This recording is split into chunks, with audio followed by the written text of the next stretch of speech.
Well, it's another good old amazing Saturday stream. I'm sure this will go down as a classic in the library of these. Went to work yesterday and I marked a very special anniversary. It was the year on from when I had that amazing morning where, after being scheduled to have an interview there at 12 in the afternoon, because how far away it was from where I was staying, I didn't, I'd never been over to that particular city before. I got up 2 hours in advance, drove over there, anticipating a bunch of traffic. There wasn't as much as I thought there would be, and got hired on the spot.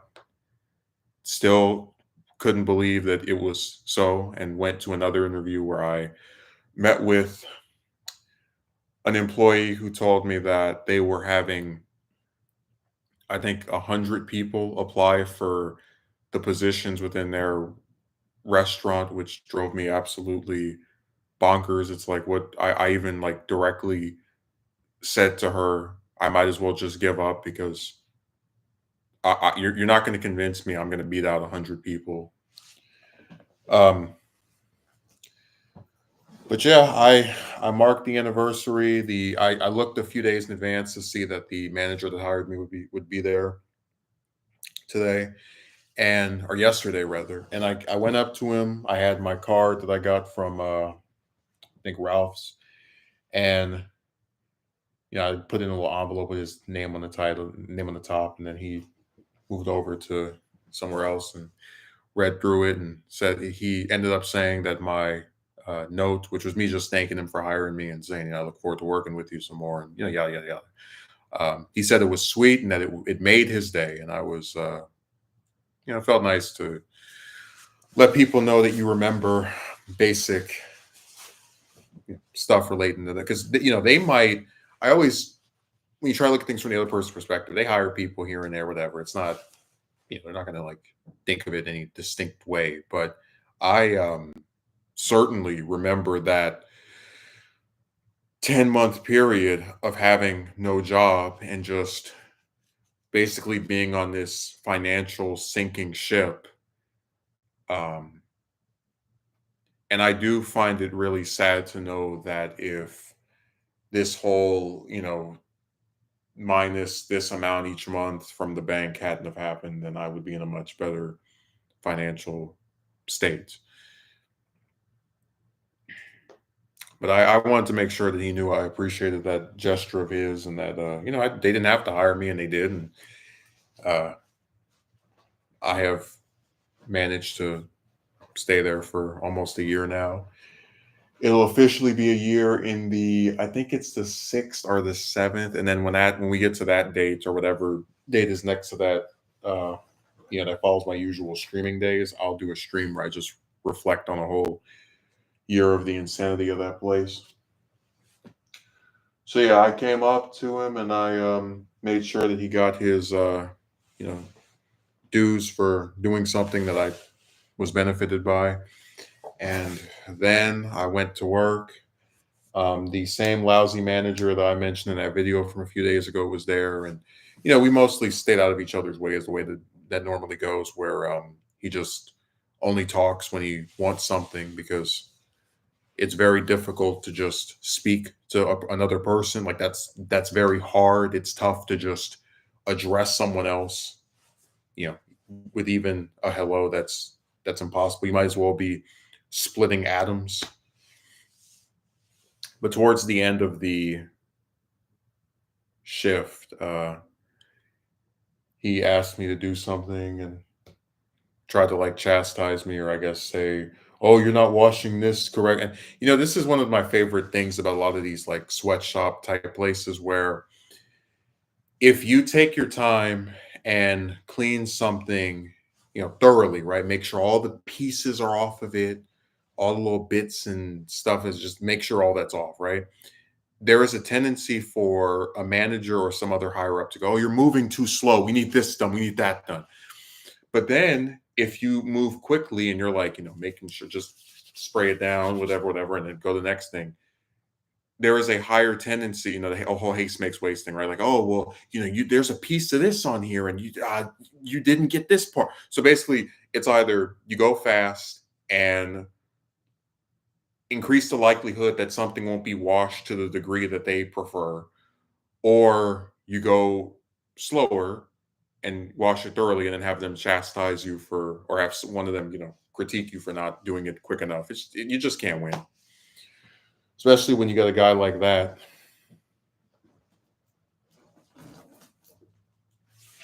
Some of these people just they thrive on critiquing someone, you know. And I guess I always try to explain to people because, like, it's a fairly well understood thing that most people don't like being criticized. I wouldn't even mind being critiqued if there was at least some acknowledgement of the good. Like, that guy is the only manager there that just never has anything nice to say. The most you can get out of him is probably a thank you if you do something that he wants in that specific moment. But in terms of just, hey, you did this correctly, and I'm glad that you were able to, finish it. Just never. It's always you come there, he walks past you 150 million times and says nothing, right? Because we already established from reading Master of the Senate that a lot of these, managers are not actual leaders, so they can't even establish a basic rapport with the people that are under them. And after, ignoring you for however many minutes or hours, he will then ask you to do something. And once you do that, maybe he'll say thank you, but in all likelihood, he'll probably just say nothing. It's just, I'm really just tired of the guy. I see why that one person that left said him and the other one were the only managers that he didn't like. I understand it. It makes a lot of sense. And every time somebody says, "Oh, well, maybe it's just that person's personality," I see them smiling, giggling, grinning with all their little friends. But when it's time to come around me, they get to being very formal and, I think you should be doing this. It's just so obnoxious, but not as obnoxious as having a case for my glasses that I always put in the same place, and for some reason I just can't find them. I even went outside to my car thinking I might have misplaced them in there. I don't know where they are, and that's it's not the biggest loss, right? Because I mostly just have them on throughout the day, but it's annoying because if I ever need to just clean, for example, the like use the cloth to clean the frames, um, if I don't have that, then I can't clean it. Well, I can still get something else maybe to try and do it, but it won't be as the thing I prefer, but I know works, which makes me reluctant to want to use it. Mm. Because again, it's like why would I go with something that is less effective when I can use something that is?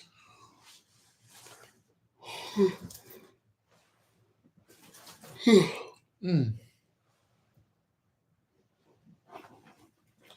Yeah, I was in a Discord call earlier, and I saw this. There was, I mean, these calls always are formatted the same way, where there's like seven, eight, nine guys and one girl, and there was a woman that was in there, and I think after about being in that call with her for maybe about half an hour, some guy came in and he was like, "Hey, how are you?" And she's like, "Oh, I want to do a DM call. I want to do a DM call." And they eventually they left together. But I was thinking, if this were me from 3 months ago, 4 months ago, right? I might be like, "Oh man, it'd be nice to have someone," because I do prefer to just talk one on one to someone instead of being in some group of people that, some people I'm not familiar with, I don't want to talk to, just whatever. So I prefer to just speak to one person at a time. I said, man, it's sad to know that, like, if the events of this past summer had not have happened, I probably would be more affected by, seeing that. But after spending how many hours with Stale Point of Disinterest Girl and, seeing how that just like materialized into nothingness, let them have their little stupid DM calls. I mean, hey. Maybe they might end up with something that's not as awful as what I got, but it's not something that I would lose any sleep over.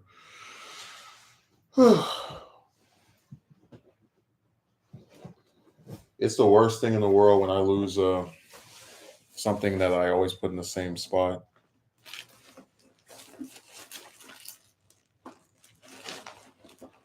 Like I've gone through this bag. It just drives me crazy. It's like you had it, you always put it there, you always have it there, and then it just suddenly one day you're looking for it. When you need it the most, it vanishes. It's like the avatar, the inanimate version of the avatar. Oh man.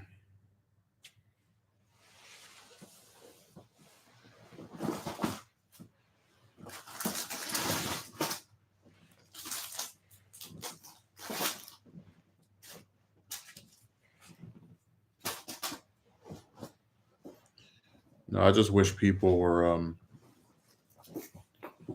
I'm telling you, I don't stage any of this stuff. I really don't. I didn't know where I put it. I was convinced it would be in the same place that it normally was or in my car.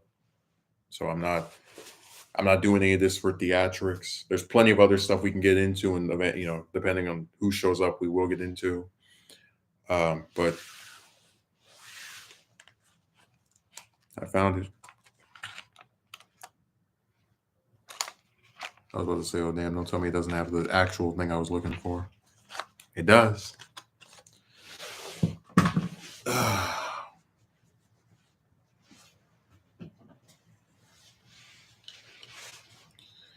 Yeah, I'm just kind of swamped with work. I mean, people look at 5 hour shifts, 4 hour shifts, and they're like, what's the big deal? It's only half. It's like, yeah, but you gotta factor in the drive, right? That's adding another hour, hour and a half on top of that. They had me come in Wednesday night, and I was so tired that when I got back, I just laid on the floor, like on the computer for maybe about an hour, and then just crashed. And then the next day, I didn't even go anywhere. Like I probably would not go anywhere today either, except to talk to somebody and then maybe get something to eat. And when I say talk, like just speak to them over the computer or phone. But a lot of that just has to do with like the really horrendous parking over here, just awful.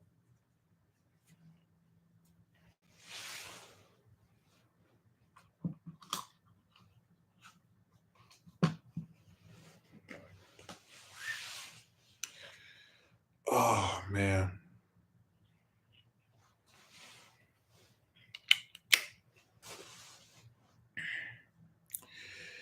I do have to say that I feel like I'm caught between a rock and a hard place where you want to edit two videos and work on two videos at the same time. You just keep getting drawn back and forth between the two of them. Like you do one a little bit, and I was like, what about me? Because I was really not expecting to just get so, I don't even know what you would call it, caught up with Nixon. But as things are standing right now, I'm about 95, 99% sure I could finish part three before the end of next month. And then if I wanted to, maybe do part four for December, but I really want to do Johnson part seven. That thing just feels so overdue. And I explained the reason for that because of Caro's fifth volume coming out no time soon. And for that reason, I have to use like 3, 4 different books and the American Presidency Project, and just all these different, sources that are not one cohesive whole. That makes it to where I have to like just, it's not as easy to get everything as it was for the previous parts. Mm. Oh man.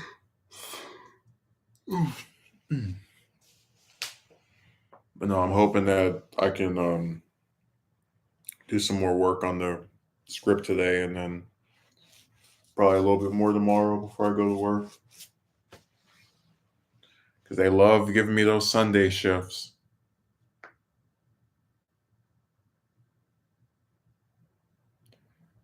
They love it. I'm not even a person who is adverse to working on the weekend, depending on what kind of job it is and just what the hours are. Like, I could be completely fine with having a job where, like, let's say it starts at 4 or 5 o'clock, right? Because then at least if it were somewhere that's close to me, that means I could still just be at home doing stuff in the early afternoon, right? And then go back over there and whatever the other thing is.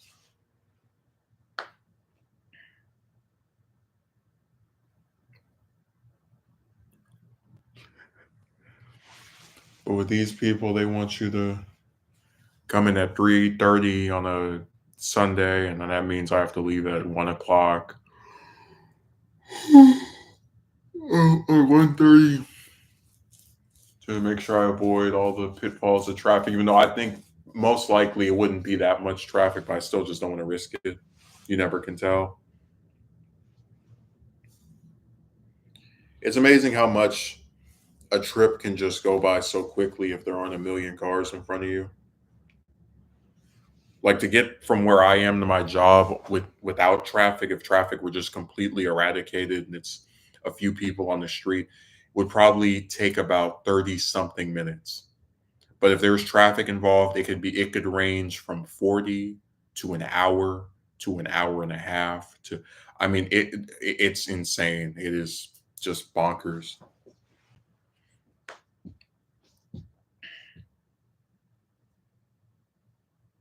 Like I said, some of this stuff just doesn't add up.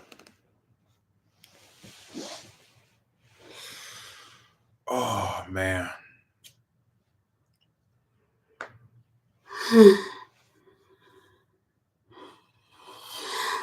Mm.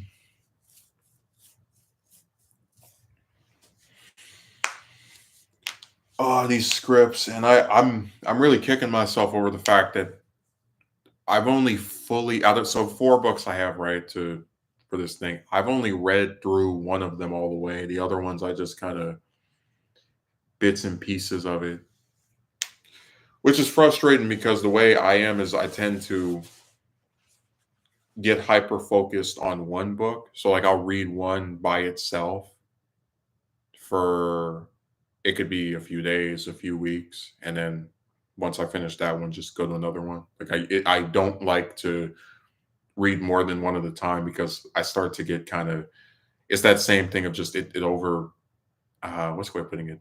If I put it down, I'm always worried that I might either forget where I was or lose interest. You know, that's always a concern of mine.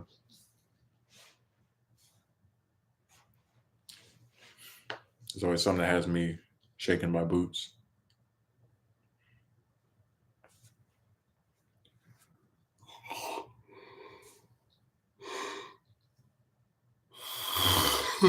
Mm.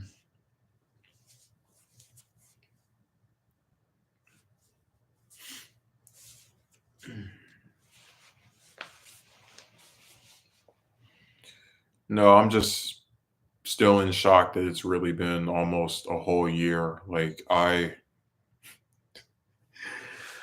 I hope I can get my friend to do a streamy again.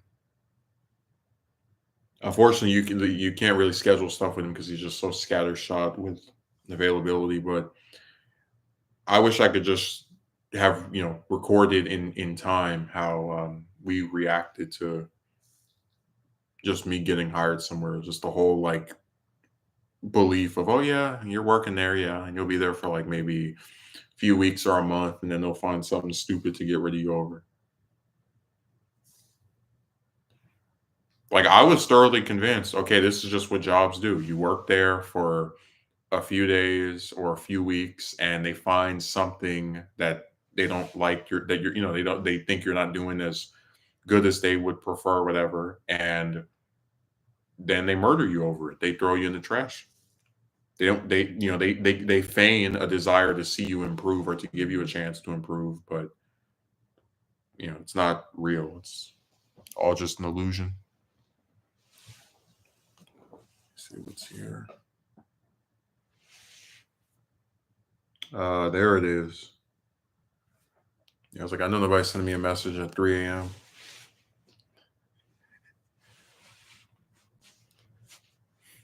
I figured that wasn't occurring.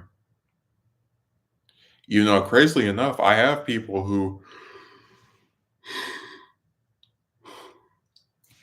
it's interesting. All the people that have been in my like close circle, I don't want to say they're nocturnal, but there's like a disproportionate thing where they how do I explain it? So I feel like it's probably a fact that most people are asleep during the night, right? Unless they're working or something. But uh, I have one relative who stays up all night because they can't go to sleep or they have trouble going to sleep. I have another one who uh, used to, I guess, from being in the hospital, right? Just was up at random hours of the night. So it could be 3, 4, 5 in the morning, and they'll just be up, or they would just be up rather. Uh, my friend one time called me at I think 5 or 6 a.m. Because I used to back before I started working my job, and this is something I've relapsed into for the reason of just working so late. I would stay up all night until 6 or 7 a.m., 8 a.m., and then just go to sleep during the early hours of the day, like 8, 9 a.m. to and then like wake up in the afternoon. And because like I didn't see a point to I mean I explained before I preferred night, like just doing stuff at night during that time because people are quiet. Like if I were to, for example, you got Jem talking about, oh, you stream too early. If I streamed at 12, 1, 2, 3 in the afternoon over here, you'd be able to hear people playing music. You would be able to hear people talking in the background because I have this window right here that it's not opportune. It's the point. Like I feel more comfortable streaming very early in the morning because there's very little interruption or chance of interruption.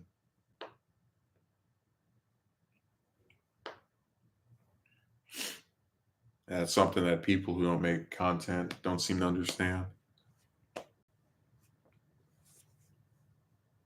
I remember how it was hard as hell to stream at 10 a.m. because you're in this room with somebody else in it, and then the other person that's in the house is like moving around, and they can ear hustle and all the rest. Like it's difficult to do that stuff in those settings. It's not as hard now, but I still would be worried about again early hours of the day. Hey, you thought you were gonna stream and not have 50 people talking in the background? I don't think so. I just don't want to run the risk of that happening. I actually really like this camera angle. I have the screen like slightly moved out from where I normally would put it. Oh boy.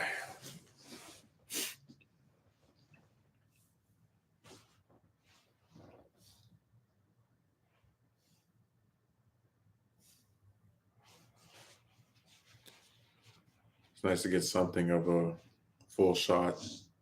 Well, something close to one anyway. We never get to really do that anymore. Because all these chairs and the way things are compiled, it's just difficult to, I guess, set it up. Oh man, play this chair. It's been a godsend. I've been feeling the real benefits of just being able to lean back and relax. Matter of fact,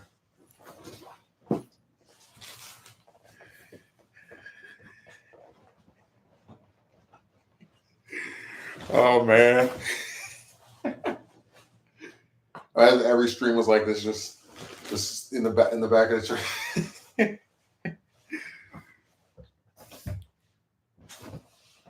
Sometimes I really do have to remember which button is which because there's two of them down there. There's the one to make it go up and the one to make it go back. Ugh.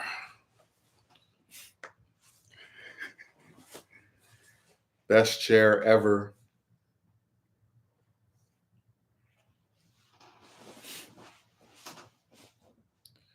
Like I said, I can understand where someone might just look at it and be like, he's that excited over a chair. But if you spend 2, 3 months not having anywhere to sit because they took all the furniture out of this place, uh, you would see why that thing is why this thing is just so appealing to me and so magnificent and just perfect. I guess I could scoot up a little bit more for the sake of not having to lean forward.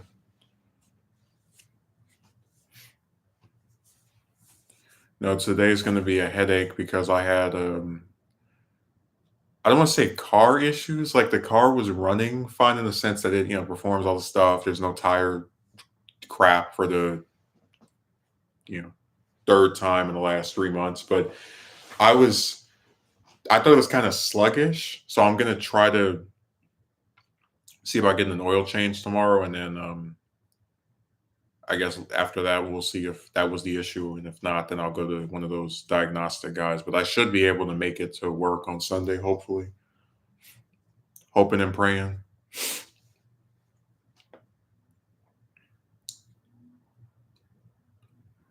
I'm not gonna jinx myself. I'm like, I will definitely get there. I hope I can. I mean, the way this usually works is that there's some issue with the vehicle, and then as you're driving there, it all just crumbles in front of you. And of course, the second time was in its own way more frustrating than the first time because I was so close to getting there, and I had to, they were like, "Oh, call someone to see if they could fill in for you." I'm like, "Who the hell could I even remotely call on?" Like, I don't talk to these people outside when I work there normally. And I like, that's why I always say it's so funny when they call me their friend. A lot of people make the mistake of calling me their friend, and I just cringe each time I hear it. It's like, man, we don't even talk. We have nothing to do with each other. Like, get a clue. Give me a break.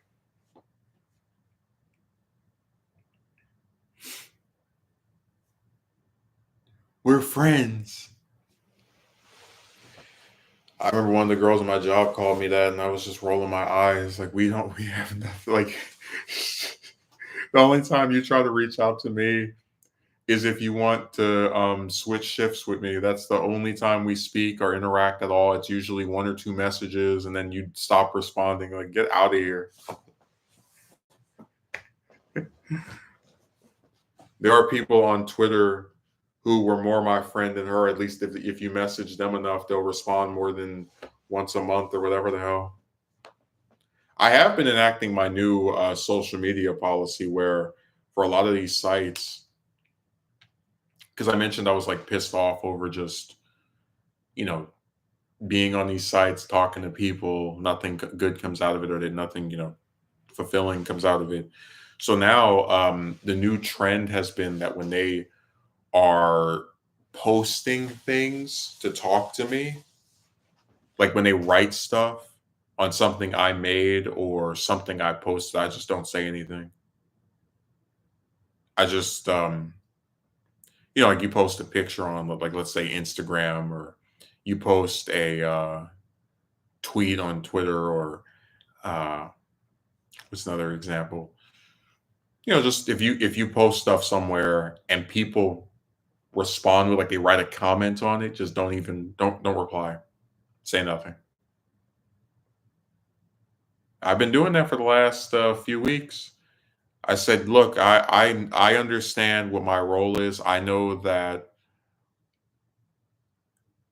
social media in its purest of forms is meant to be this thing that people use to talk to each other, to get to know each other, to be better involved with each other. But in all seriousness, you don't really see that. It's just kind of this like husk of a thing where you might have people who commenting and stuff like, "Oh, this picture looks so nice," or whatever. But you don't really see them actually trying to get to know you. Like their their responses to you are surface level. None of it is really distinct. You kind of take it or leave it. It doesn't bother you, but it's not something that you necessarily need. You're kind of just sitting there like, okay, somebody said something sort of nice. I guess that was good, I suppose. But you don't actually like need these comments. You don't need to read what they're writing. You don't need to respond because it's nothing. You're nothing to them, and they're just they're saying something that you can take or leave.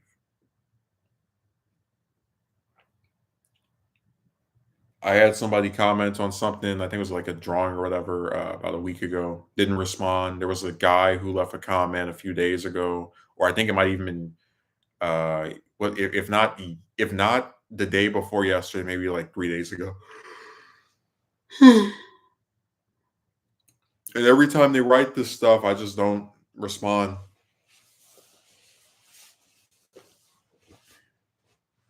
Again, like why bother? There was a person on Twitter who was like writing stuff, and I thought I had some good interactions with, and I said, the truth is, as much as I may like reading the stuff this person posts, as much as I may like, as much as maybe they might genuinely like the responses I give to their post, I know that this could go on for several months, maybe even a whole year. They are never ever going to ask me, "Hey, can I DM you? Can we just like talk, you and I?" Will never happen. And for that reason, I just stopped bothering with writing anything else. So okay, you know what? If I'm nothing to anyone on any of these sites, and beyond just a surface level toy for them to play with, then let's go all in on nothing. Let's go all in on the idea of people are free to reply to stuff any way they want, to engage with it, to not engage with it, but that goes both ways.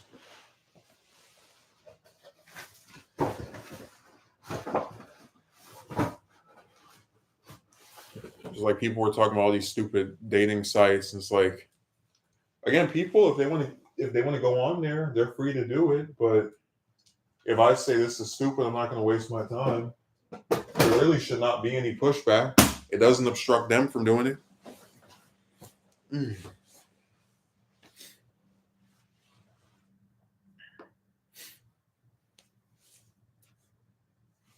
I said, go ahead.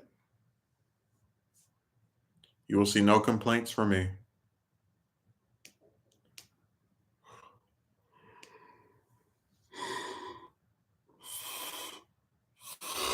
Mm.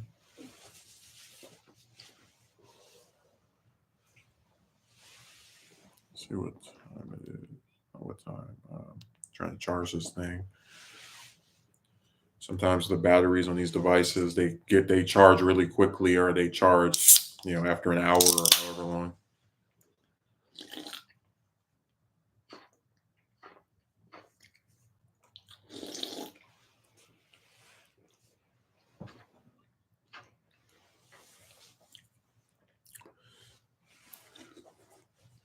Mm.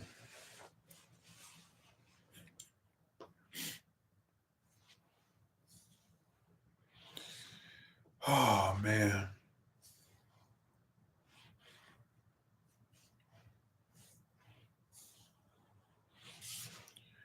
Yeah, I'm hoping that Sunday will be better than uh, some of the other days I have, but I'm not really seeing a reason to celebrate or cheer.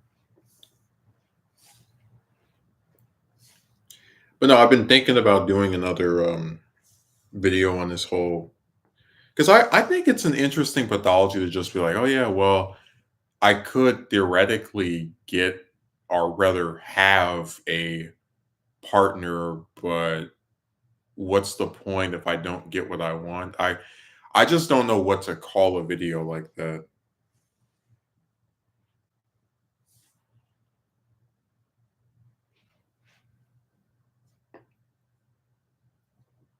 It could be they're obsolete now. It's not enough.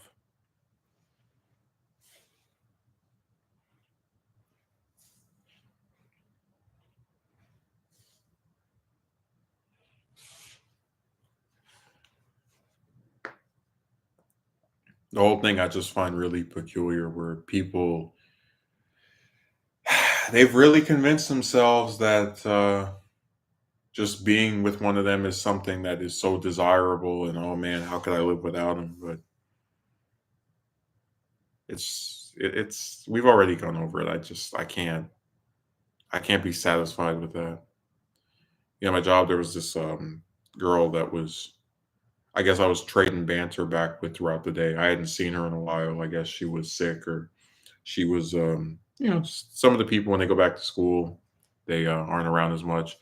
And at one point, she was lifting something, or I guess taking something from my hand because I was like I said, helping her with finding something. And in handing it to her, I was like, "Hey, you got it," because it's kind of large or whatever. She had her, I guess, her hands like grazed mine, touched mines, and I was thinking, man, it's because it's one of those things. I like. There's stuff that's kind of hard to put into words sometimes. So I guess I'll put it this way: over the last several years, the last like few years rather, in particular, there's been this increasing gap between me and everyone else that I know in real life, and that gap has to do with oh, I don't have someone to talk about this type of thing with. Oh, I only get to see this person a lot less than I used to, or under this particular circumstance. There's a physical gap where even if I see a lot of these people, we don't shake hands, we don't hug, we don't, I see them, we speak, and that's pretty much it. So I guess when her hands touched mine or mine's touched hers, I just felt how soft they were. Um, it just it gave me that realization of like, wow, I have no like physical just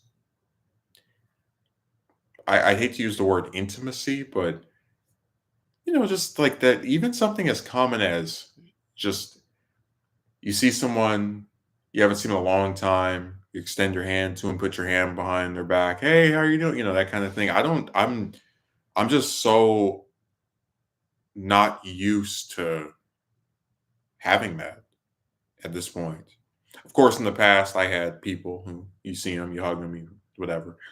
Um, but it's just not a thing I tend to get anymore. So yeah, when I grazed her hands and I just felt how gentle they were, um, it brought back that same perspective of like, wow, people they have these partners, these boyfriends, these girlfriends, and I know everybody is so obsessed with um I'm trying to not get in trouble on here. But there's just a lot of little like basic stuff that is why I don't like these stupid long distance relationships.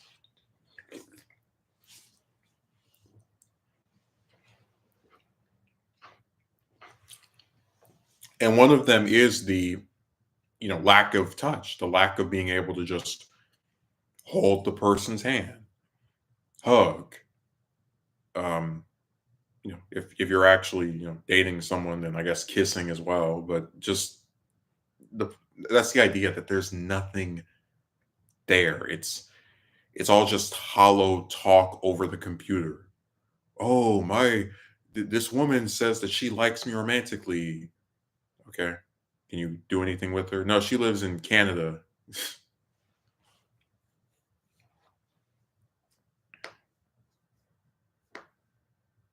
I keep having to ask the question, what is the point? There is none.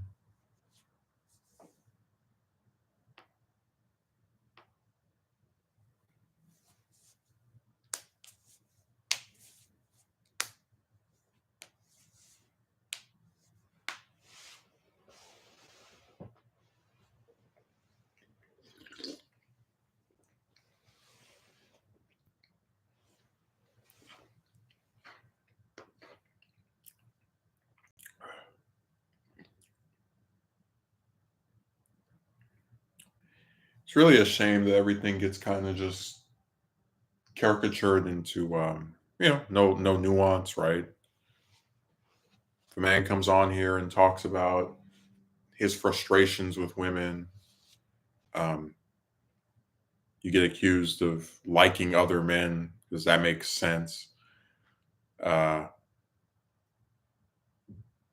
there's attacks on your physical appearance. It's not really anything that's productive, right? Even if you might be productive in your critiques, like I said, one of the reasons you never see me talk about the way any of these different chicks look is that it doesn't matter. Uh, there are ones that I have been attracted to that act crazy, do dumb things, and there are ones I have not been attracted to that act crazy and do dumb things. It really is just a non-factor. And no matter how unattractive you might think a particular woman is, they always can get a man if they try hard enough, which usually means not trying at all, but still. Because men have no standards in general.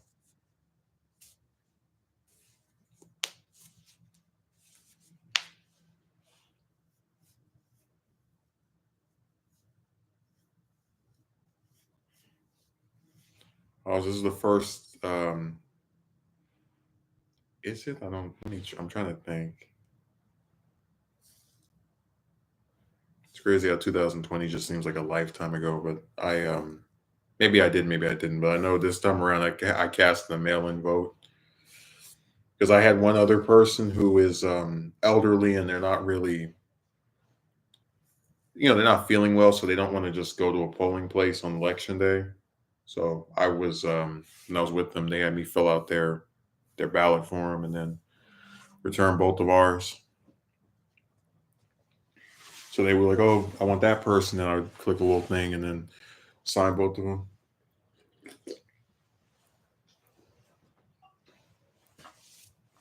I signed mine, they signed theirs, and then I took it up to the spot.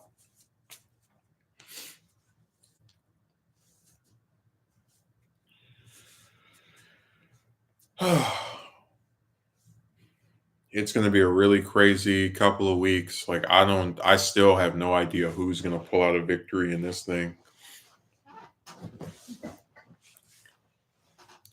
As much as I really don't want it to be Trump, I don't think Harris is at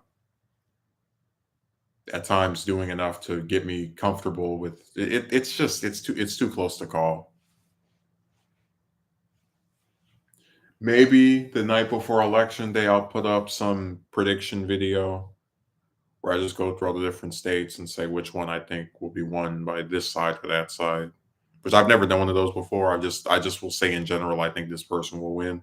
So to go state by state, it'll give me a better idea of what will be my most likely outcome, and I'll still say that it could be wrong. Because I don't call an election unless I truly believe the other side has no chance.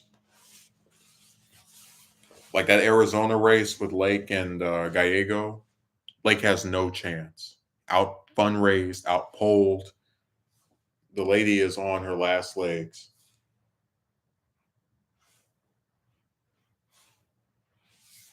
But unless it's something like that where there's just a clear advantage for one side over the other, and like the polling is just something insurmountable, 10 points, 20 points. I don't like to say, oh yeah, this person will win, no doubt.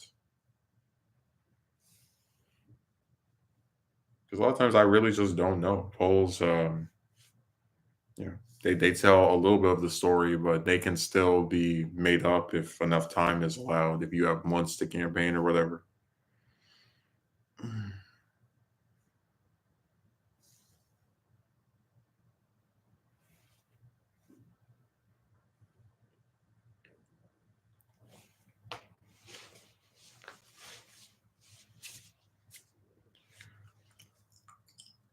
Oh man.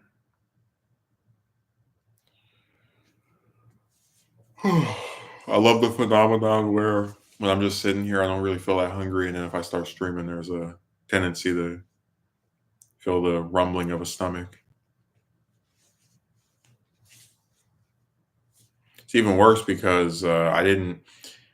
If I go to the market on a non-work day, because like I said, I don't have a refrigerator. I'll get something that I can warm up. Uh, but in this scenario, I really wasn't able to do that,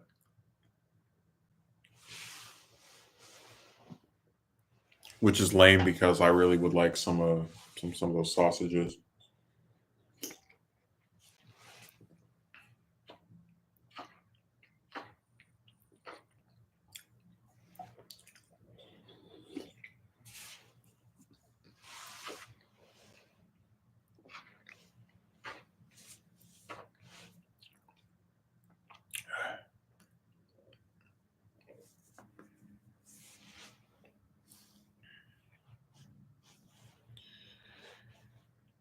Yeah, I'm just thinking about another one of these death anniversaries. I'm always more despondent than normal.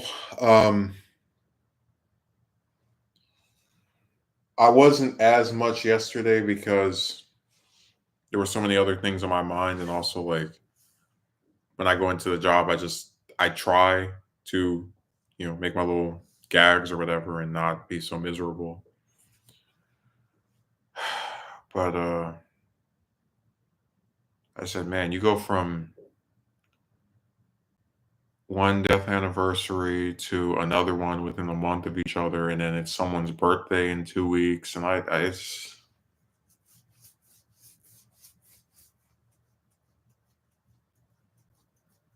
just rolling my eyes.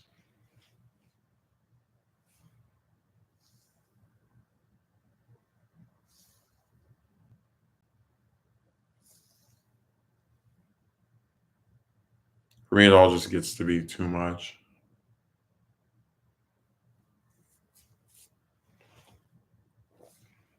It's just like how much, how many more times we're gonna go through this.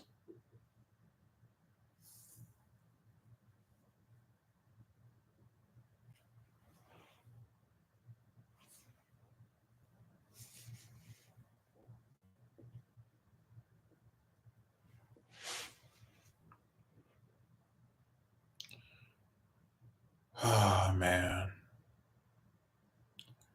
So I just live in a puddle of corpses like every couple of months or every year there's just a different reminder. Hey, this person just passed. Just so someone is telling you how sick they are.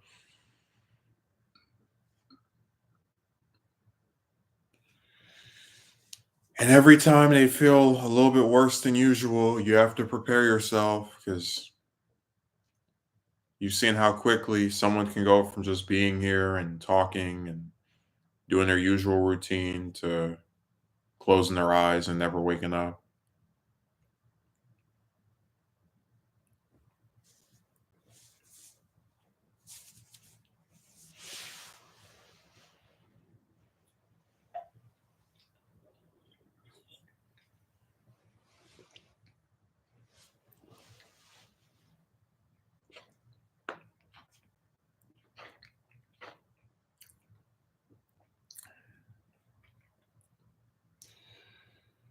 Oh man. Now the part that always makes me sad is just seeing how badly people are treated in life. Because, like I said, I have no expectation that, random people online are going to, just do anything for me. But it's like your own family, the ones that say they love you so much, right? Never, never helpful in any stretch of the word, in any meaning of the word, rather. And it's it's just sad to me. You see, the thing I would hate the most out of any of this is if I were to pass away. Oh, just this thing. And then if that happens, you have these clowns come out the woodworks talking about, I cared so much about him, and if only he had done this, there was no way to prevent it. Just obnoxious and stupid, and again lies, right? Because they had a chance, they didn't, try. So they played into, in this scenario, my demise.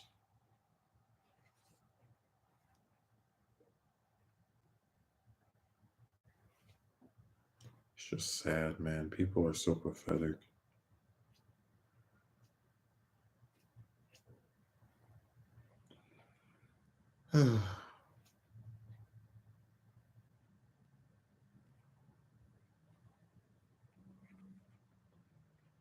Like, I would rather just have someone come out and say, I don't care about you, than, sit there and try to gas me up as being of some top importance to them. They can't even pick up the damn phone to call you.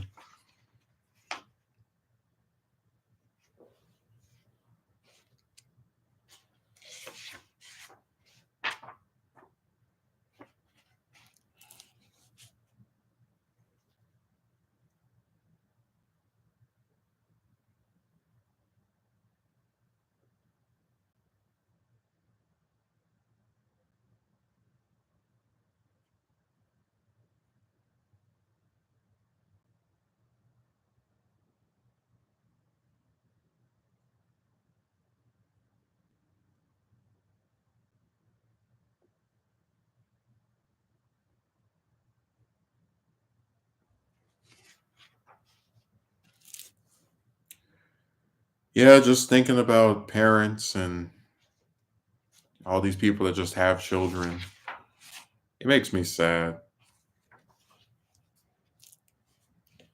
Like I said before, what's the point of being a parent if you're not going to be there for your kid? It just seems kind of pointless to me.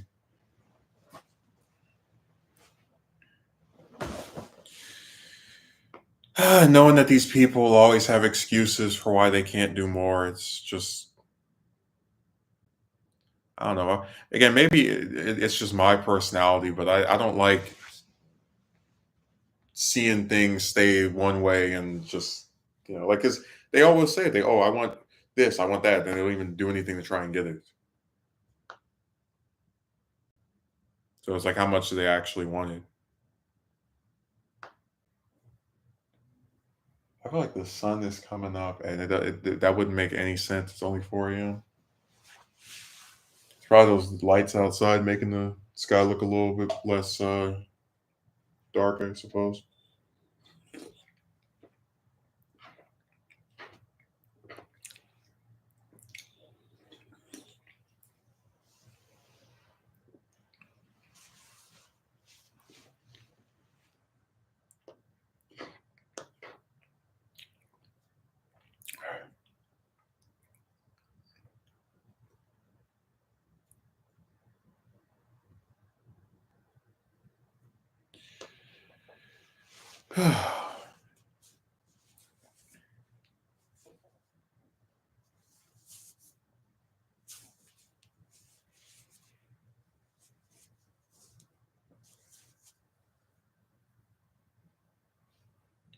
Yeah, it just seems like there's a lot of insanity to go around. Like, I really despise those late shifts. They have me just wanting to fall out. Because, like I said, the traffic is bad. The managers, or at least that particular one, is very irritable, and he seems to be the only person they have for these closing for these like late night ones for some reason.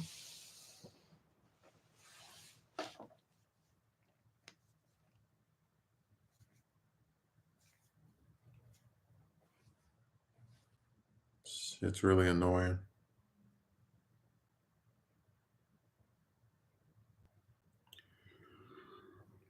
Hmm.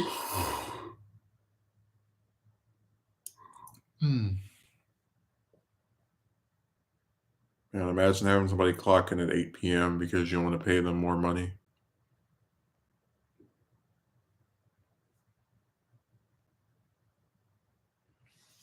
I am going to seriously pursue trying to get a second job. It's going to be a very arduous, obnoxious, annoying, horrific process, but I'm going to try.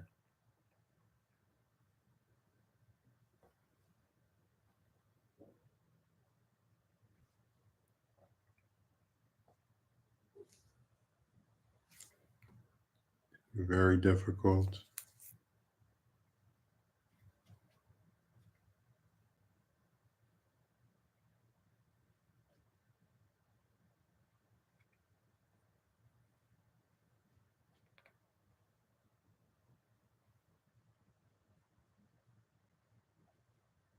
Sure, is every time I think about applying for work, I'm just ready for some phone calls and dead ends.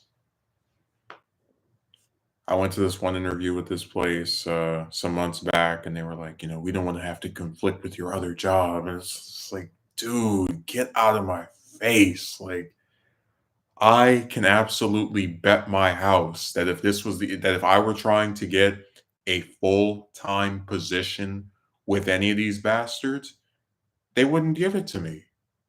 Everywhere you go, they ask you, how many hours do you want? You say 40. They give you like 10, 15.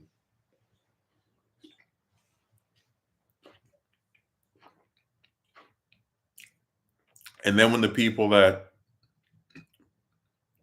are trying to work at this second place are trying to work at this place realize, oh damn, this isn't enough hours to pay for any damn thing, right? Uh, and that causes them to go and look for a second one. They're like, I can't believe you would try to have two jobs, and we're gonna get you back by scheduling things at the same time as the other place.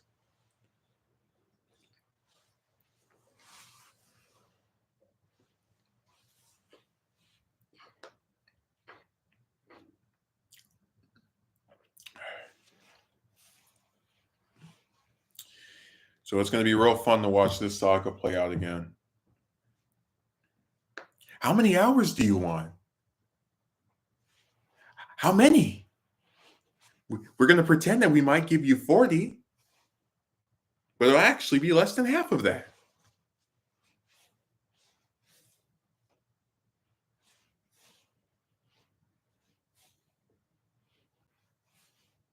How many hours would you like? I wonder. Like, just get out of my face. Just leave me alone. You're nothing but scammers and con artists anyway.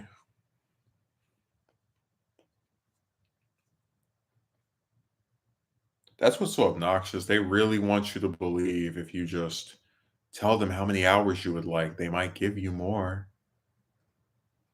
It's like, no, no, no, no. You don't fall for that trick anymore. I used to back when I was in the throes of seeking a job last year. I fell on all those papers 40 hours a week, and I saw that that seemed to just fall on deaf ears, or deaf ears rather. So I don't bother putting that in there anymore. Like, I don't want to again because of just how. So like if I go a week where I get 4 days, which is like the average at my the current place, theoretically, I could get somewhere to work Saturday, afternoon, and then this afternoon, that afternoon, or even like in the mornings, but I really would rather not. Like, I just think it's hard to like will yourself to go to this place and this other place. But again, if you don't break your, and that's again like what I'm so frustrated about with these relatives. Like, you see someone working, and this we go back to that molecule splitter guy too. You see someone working, if they're not able to make ends meet from the money that they are making or not making from their job that they already have, maybe you should criticize the system that causes them to believe that they need to have multiple jobs just to have a chance of surviving. Maybe you should think about that. Maybe it's not always the fault of the person who is in the struggle, but rather the devices and forces that make it to where it's a struggle in the first place. Like, maybe if rent wasn't so damn high, uh, people wouldn't have two, three jobs or live in groups of three and four. I mean, just like it's crazy that they really make it sound. I remember I was just thinking about the stream from last year. You had this guy come on there and he starts talking about if you become a dentist, you'll make 4,000 a month, and it's like, dude, who the hell has the resources to say, oh yeah, forget my job that's paying my bills at the moment. I'm gonna go to, well, I don't even know what to be called, dentist school. Like, who's gonna pay rent then? And then he admitted he lives with mommy and daddy, so he should be the last one doling out advice.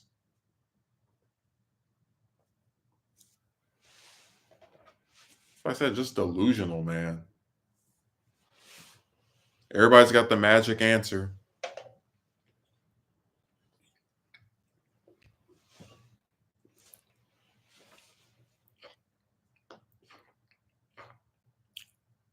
Like I said, the truth is, I shouldn't have to get two jobs to just survive. That just shouldn't be a thing I need to do.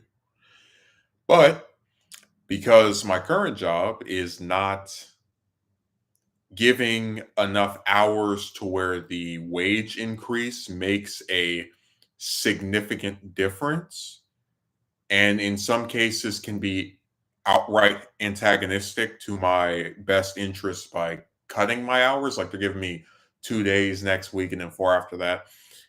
I feel like I have no alternative but to just try to get another job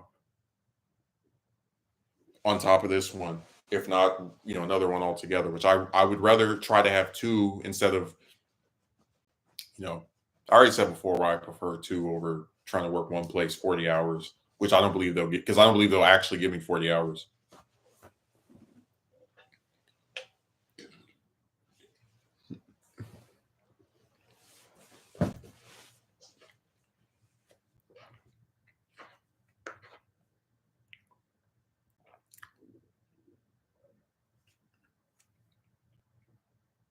Yeah, it's sad.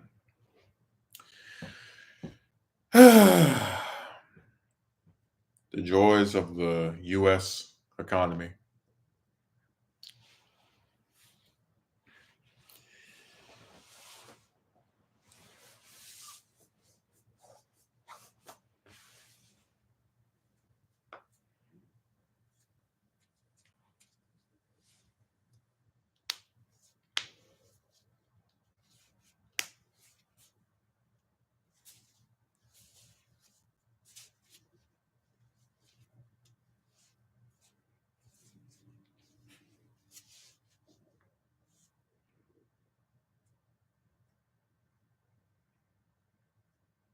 The whole thing just makes me sad. I gotta keep watching what could have been. Yeah, that's a video that really resonates with me. I mean, if if we go back to that thing of like family being there for each other, maybe you would actually be okay with just one job, right? You wouldn't have to pay out all this money to drive over there, and you know, uh, it wouldn't be the end of the world if, oh, damn, I can't afford to pay my phone bill this month or my internet or my car insurance. I mean, it's sad that like they just can't do anything.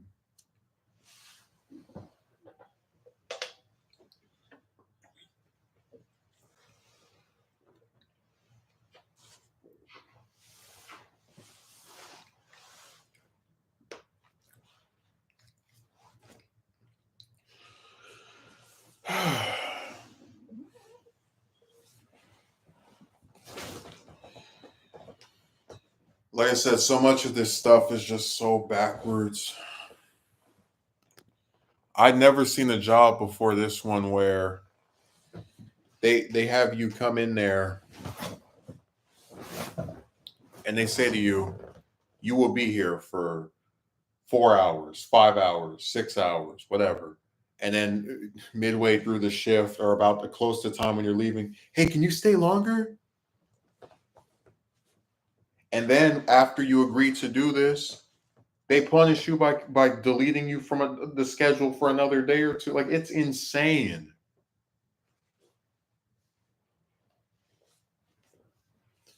And that's why I was having this conversation with when I said when I used to work at the retailer 2 years ago,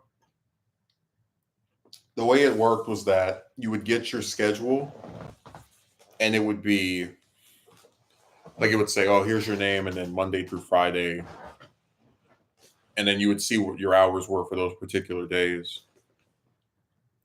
With this place, because everything is computerized and it's all related to these stupid apps, right? It's little stuff that they can go and change and delete anytime they want. You could look at your schedule on Monday and have 5 days, and then come back on Wednesday and have three. Like it's nuts. It's crazy. It is. It's just a really not well organized place. That's why they're constantly having people come in and out. Um, just it's sad, man.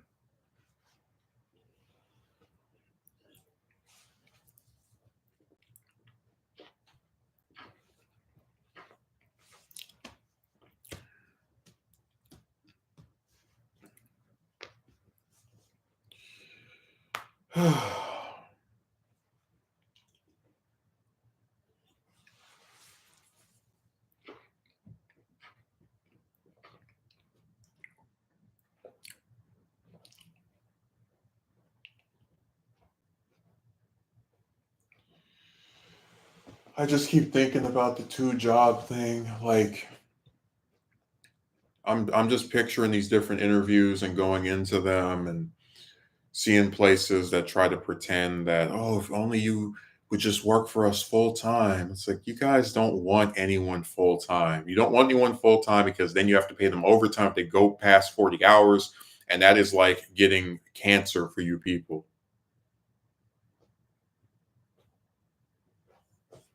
I just don't know why they pretend that the rest of us are just complete idiots and don't know what their scam is. Like, give me a break. Every employer is always looking for ways to maximize profits and pay people as little money as possible for the most that they can squeeze out of them. So when you see these bastards pretending like, "Oh yeah, if you just weren't working at this other place, we would give you 40 hours." I don't believe you. At none of the jobs I've had, with the exception of the retailer, and they cut my hours after the first like I think 2 weeks. None of them do the full time thing. They give you sometimes 10 hours a week, 20 hours a week, but it's never 40. None of these places because they paying you overtime is like their version of I don't know, Pearl Harbor. Like they just it's the worst thing in the world to them to have to give a few more dollars to somebody or a series of people.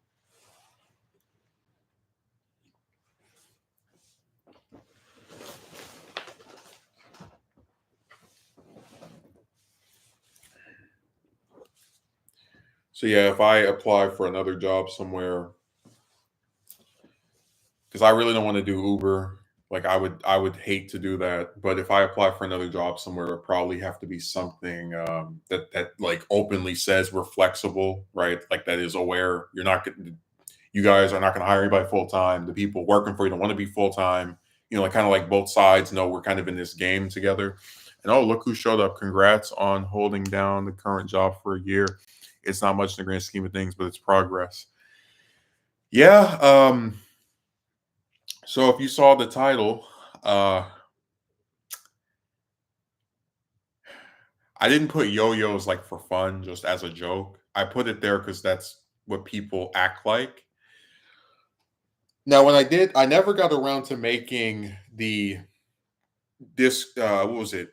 Weird Men in their Discord leader video because I've just been busy with the job and all the other machinations. But I was in a VC in that same server that I met all the fun little characters in. Probably, let's see, I went over to that guy's place on Thursday. Yeah, so this was Thursday. Thursday morning, 3, 4 in the morning over here, like around this time. I'm in the server. I'm sitting in this VC. People are talking to each other, right? Normal stuff. And this guy comes in there. He's kind of like combative. He's like arguing with this other guy. He's like, "Why are you so scared? What are you so afraid of? What are you so upset about?" And the guy mentions, "Look, I was in that server you were in, and then what's her name? Was like really nasty, and I left. Now, what's her name is the same girl that in that Discord women video. Oh, you're hurt because a blank rejected you. So I just casually mentioned, hey man, if you had to deal with her, you have my condolences because she treated me like a goddamn animal, months back. And this other guy, one of her clapping seals, he's like, "Oh, what happened? What happened?" I won't tell him because I don't want to start any drama. I don't need this to be relitigated. I left that broad alone back in June after she blocked me for saying I missed her. I was done with it, right? That was me. When I made the video, that was me washing my hands forever of that broad. So he leaves the call after about like 10 minutes, right? He tries to defend her a little bit. I don't really, budge on what happened. I don't want to talk about it, or I don't want to go divulge it or whatever.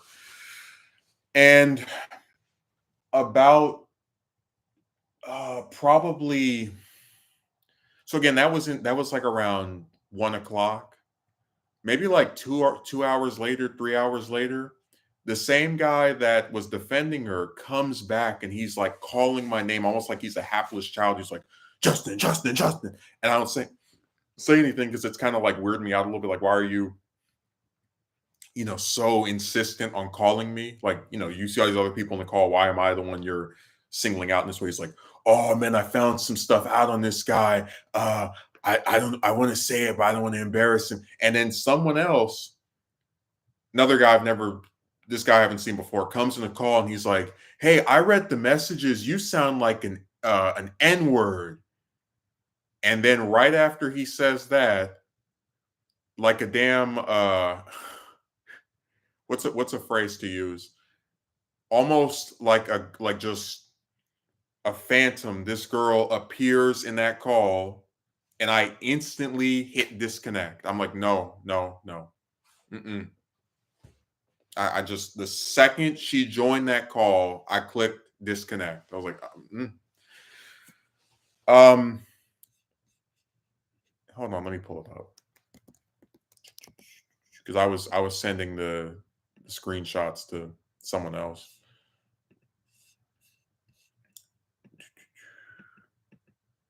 So I leave the call because she, at that point, it's two guys that are like the kind of, doing the clapping seals thing, right? And she joins the call after like right as I'm leaving, or right as I leave because of her coming in. And she goes, "Why you had the audacity to mention me for no reason? Come back." And I wrote, I should say, damn, Drama Central on there. Hold on, let me just, I want you to think about this for a second. She blocked me in June for saying that I missed her. Then when we were in a call together, she unblocked me to argue with me, and then at some point blocked me again. And then after joining this call, she unblocked me to start, I guess, inquiring, trying to sweet talk me. So I hope you understand that, because and this is why the stream's title is Yo-Yo. She has blocked and unblocked me anywhere from 3 to 4 times. I like to believe that when you block someone, you're like, washing your hands of them. So you understand where she is in effect acting like a yo-yo. Blocked, unblocked, blocked, unblocked, blocked, unblocked, blocked, unblocked. Just going back and forth. All right, let me read the rest of this trash.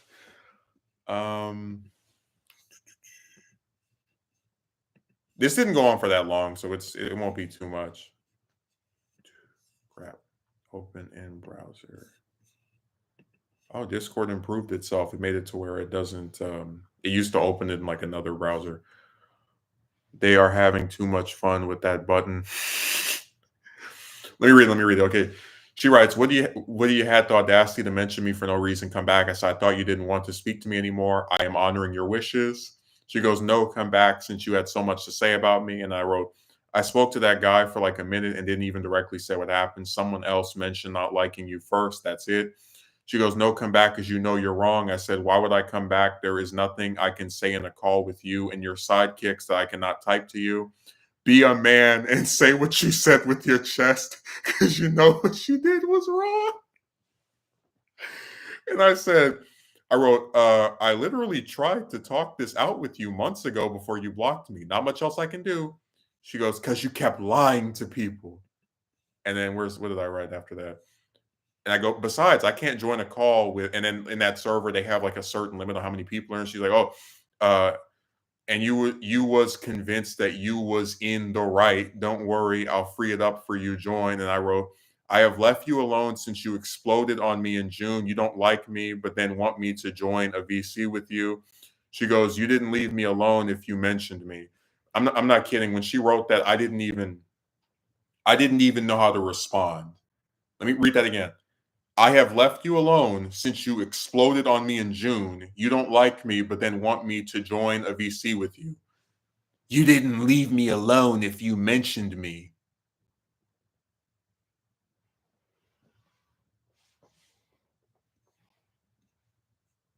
So let the record show that anytime you mention someone, you are not leaving them alone. If you mention someone, you are bothering them. Even if they don't know you're talking about them, you are bothering them.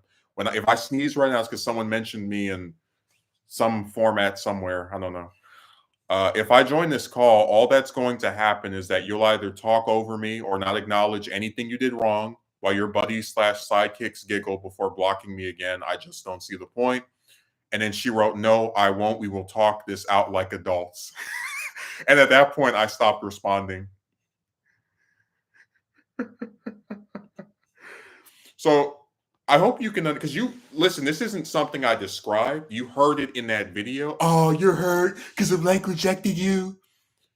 You think that the broad who says that is going to, if I get in a call with her, is going to talk this out like an adult?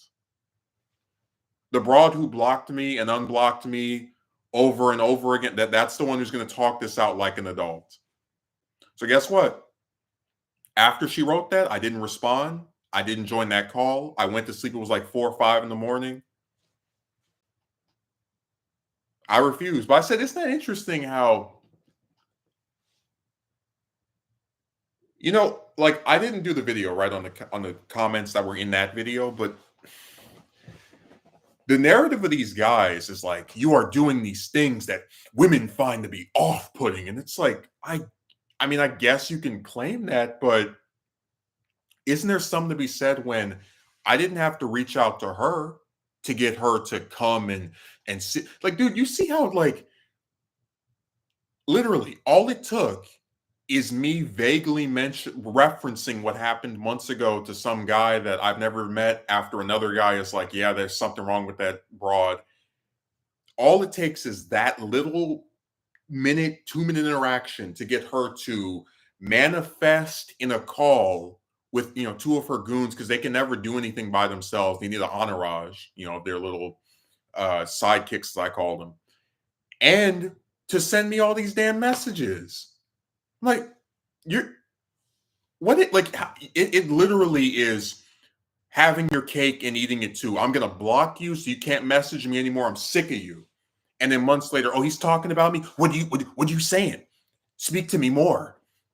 Come on, let's converse. Like, it's so weird. And dude, she's not even the only one who's done this. Remember, you've never seen this. Remember that stream, right? With the girl that thought I was her ex-boyfriend? The sequel stream, right? Where I talked about how I got sick of her just making these stupid allegations. So I insulted her, and then, she blocked me. Then she unblocked me to argue with me. Then she blocked me again. Then she unblocked me. And I was like, this is like, they are literal. I said chicks are getting worse. They are literal yo-yos. Blocked, unblocked, blocked, unblocked, blocked, unblocked. I don't want to talk to you anymore. I want to talk to you again. I don't want to talk to you anymore. I want to talk to you again.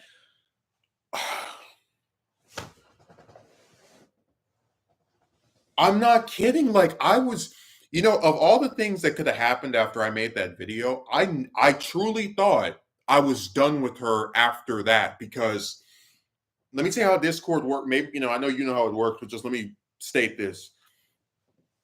When someone was on your friends list, unless you block them, right? You get notified if you're in the same server as them and they're in a call. So, like, even though I have not had her on my friends list since June, ever since then, if she's in a call, I see that she's online and I stay away from her because I don't want to talk to her anymore. And I was so like disgusted by what she did. And I really thought, okay, that's it. That's going to be the end of this. There's going to be no more incidents, because I've been in like 1 or 2 different calls with her since then and just had my mic muted, or just not said anything. Right, the few instances where I've been in some ability to speak. So I was like, okay, yeah, it's finished. Literally tries to dig it back up. We will talk about this like adults. Like, girl, who are you trying to fool? Did you wake up from a coma? Like, I thought when I did that video, she was just this crazy broad who like played me. Haha, you thought I cared about you because you revealed all this personal stuff to me and I revealed personal stuff to you. But honestly, at this point, it really seems like they are just that damn crazy. They just flip back and forth. I'm blocking this person because I'm sick of them. I'm going to unblock them to argue with them. I'm going to block them again because, why not? Now I'm going to, like, dude, if you see how every interaction I had, it's almost like this weird role reversal where back in June, I was trying to get her attention. Hey, I wrote you this message. You didn't respond for some days. Here's a poem, whatever. And in this scenario, it's her. Hey, come on. How come you're not in the call with me? Join. No, go away. That's over. It's dead. Seriously, I just sat there and I was like, this went on for 40 minutes, by the way. I'm like, what am I going to gain by joining a call with her? Like, by talking voice to voice with her. She misses that drama with you. Well, she's not getting any more of it. Hey, remember the Frieza movie, Resurrection F? She's trying to have Resurrection D, bring back the Discord drama. That's it. That was a one and done. All these chicks are one and done. There's been very few where I'm like, oh, maybe I should speak to her. And it's usually once they get on my bad side, it's over. Once we break up, that's it. How's that Taylor Swift song go? We are never, ever, ever getting back together. That's me with the. So it's over. We're through. Oh, an update on the Zero Women plan. Let me get the messages, because the reason I had to read it on there is because I have her muted. I didn't block her because what's the point? I have her muted, but there's another one where you might get a kick out of this.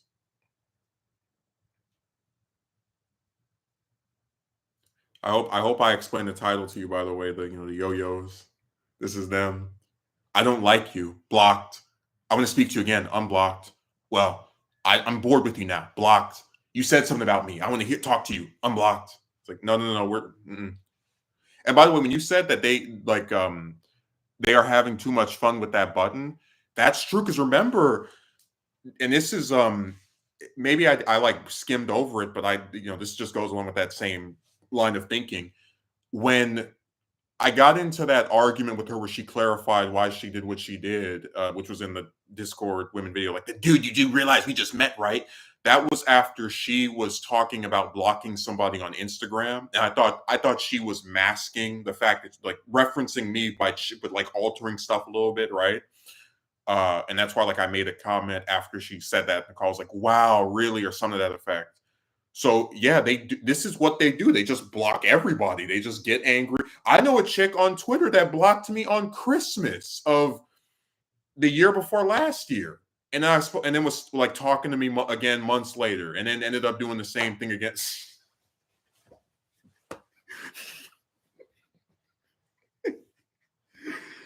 They love that button, man. It makes them feel strong.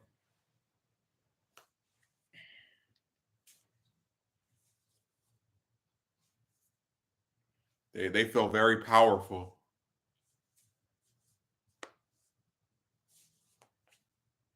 So there's the only site where I block people is here because they come on streams and start writing all that weird stuff, or they go on a video, write something just insane, right? And most of the time, they're not like one-time commentators. Like, they'll just do it in perpetuity unless you get rid of them. But in terms of like other sites, like Twitter and Reddit and just any of the other places, it's very rare to see me do that, because most people, if you say, hey, look, I just don't bother me, they will leave you alone, or like maybe they don't know they're doing something that offends you. It's their version of having an infinity gauntlet if they want to get rid of someone. But here's the problem with the infinity gauntlet: they want to get rid of you and then keep bringing you back. Dude, do you see where, like, she's insane? This what like she has blocked me and unblocked me at you know what, actually 4 times. Because I remember when I was in a call with her between start of July and then, like, now, where I could see her profile, and then, like, after a while it was back to just nothing. So that this like what's the point of having Infinity Gauntlet and snapping somebody away if you're just going to keep bringing them back? That's like, dude, what they're doing is the equivalent of me saying, you know what? I don't want this can of soup. And I toss it. I'm like, I guess I could eat this. And then, I don't want this. I guess I could eat this. I don't want this. I guess I can eat this. I don't want this. I guess I could eat this. I don't want this. That's them. Like, that's what they're doing. Just, again, these yo-yos.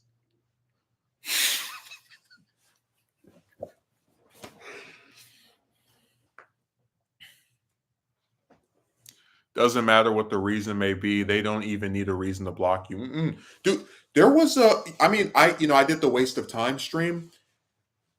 Here you have a woman, like, and she's not even worth doing a video on, but you had a woman who sat in a private call with me, hour and a half. She's playing a video game. I'm having a good time. She seems to be having a good time. She says she doesn't really like doing these. I relent on this. I'm like, okay, fine. Even though I think it's weird that you would sit there and do this with somebody, but whatever, right? And then after she says she'll message me later on, she blocks me. She blocks me after I, relented on the thing that she didn't want to do anymore. Uh, it literally made no sense to me. But then again, most of these have not made that much sense to me. Like, when it happened, I was mildly annoyed, but is it really that surprising? This is just what they do. Every guy they talk to, and even if they spend copious amounts of time with him, is in their mind a disposable piece of crap. like a cooldown or temporary suspension from the server or something. Oh yeah, I know. That's why I feel they should implement some kind of penalty to someone who pretty much abused the use of a block button, like a cooldown or temporary suspension from the server. Yeah, because again, blocking is supposed to be someone is bothering you, messing with you, and then they just, dude, like, imagine what I would look like if you and I were in some call together. We don't argue. And after maybe like an hour, I'm like, all right, I'm gonna go to bed. And then you wake up the next day and you're blocked by me. Like, what, you wouldn't be like, what is wrong with him? What the hell? But I'm telling you, that is the story of me and these stupid chicks. They just turn on you over anything. You had the girl that you saw. I sit here with her for like half an hour reading her stupid PowerPoint that she's gonna send to her boyfriend. And then the next day she blocks me because I called her a nickname that wasn't even an insult. Like, what?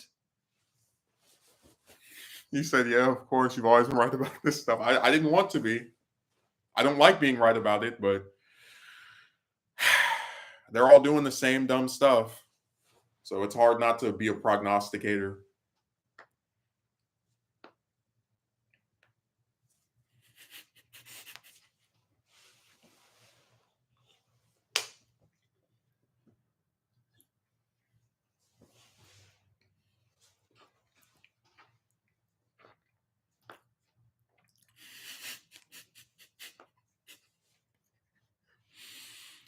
Man, I know this stuff sounds so made up. Like, I'm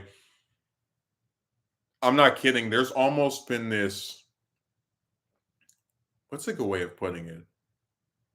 So like I had a person who said a lot of those chicks that do the whole, "Oh my god, I'm so sick of you," that whole nonsense, they have also this thing where they want conflict and drama, and they have almost a understated desire for it.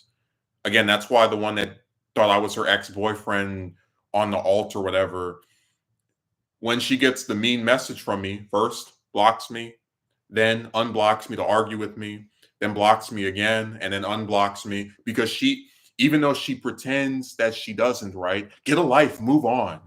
She wants the drama. She wants me to keep messaging her and typing things to her, and to keep fueling her paranoia and her belief that she's so desirable that I'm either her ex-boyfriend or I'm one of his friends who's like speaking to her in his place for some reason, for some purpose, in some scheme that I don't know what the end goal of it is, but that was what her theory was. Um, and then same thing with this one. You're blocked by her for months, and you stay away from her, and all it takes to get her to unblock you and try, and not only that, but to also try to get you to sit up in some call with her for possibly hours is to just mention to some sidekick of hers, oh yeah, I didn't get along with her. No.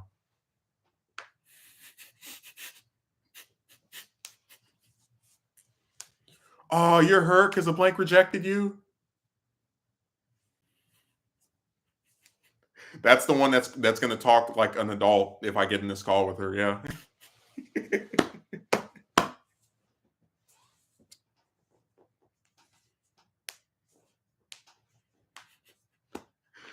Man, she was trying. She tried for 40 minutes to get me to join. I would not budge. I went, no, no, no, no, no, no, no, no, no, no, no, no, no, no, no, no, no, no, no.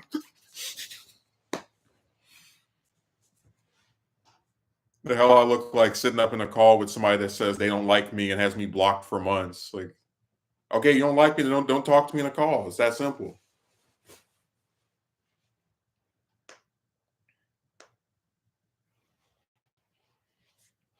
It's like these broads are getting worse and worse, man. Like, I had chicks back in the day. Not, well, I shouldn't say that, but like 7 years ago, 8 years ago, they would like get upset with you, and then you would just stop speaking to each other forever. This whole, again, the yo-yo thing has only been with the ones from the past couple of years, like this thing where they just can't let you go. this thing where they make it sound like you're this big nuisance, pest, whatever, but then here they come, just like that, trying to rope you back in. And just like you said before many times, they waste the world's time. Well, that's why I didn't want to join the call because I said, okay, what's going to happen here? She's going to pretend that she is smarter than she actually is, or she's more reasonable than she actually is, right? By saying you're lying. She couldn't tell you what I was lying about. Notice how the person who always has all this evidence is lying somehow. I don't know. It's interesting phenomenon. But you're going to join this call, and she's going to sit in there with her little, minions, and they're going to, be giggling and laughing. And then what happens at the end of it? She's going to go back to ignoring you, or maybe she'll respond to him. Like I don't trust her. I have no reason to trust her because we trusted her back in June, and I got a big knife in the stomach over it.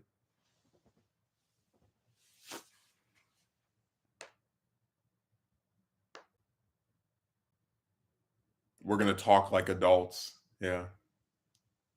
I know I will, but I don't think she has the ability to do that. I think she's going to be like a more confrontational version of mixed signals queen, right? Where it's like I in an abstract sense want to be around you, but I don't want to acknowledge anything I did that was wrong or messed up. When they keep trying to get back in touch with you to start drama, they expose themselves. Yeah, man, if I really thought my ex-girlfriend was harassing me on alt accounts, I would just block her and like that would be it. I wouldn't have because remember when she started accusing me of being the ex-boyfriend, this other one, she did not unfriend me. She like literally still had me on. She didn't take me off of her friend list until I directly insulted her. At that point, I was just like, I don't even care anymore. Whatever. Let's get this over with. Let's end this.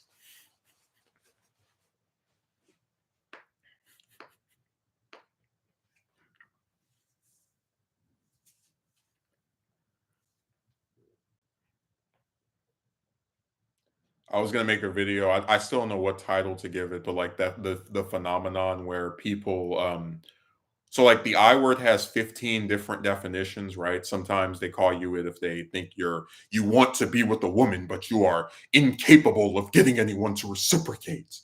Or they say that you're this word if you're part of some group. It's supposed to be if you're part of that group, but they use it just for any guy that is either criticizing women or is wanting to be with one but can't get with one, all that stuff, right?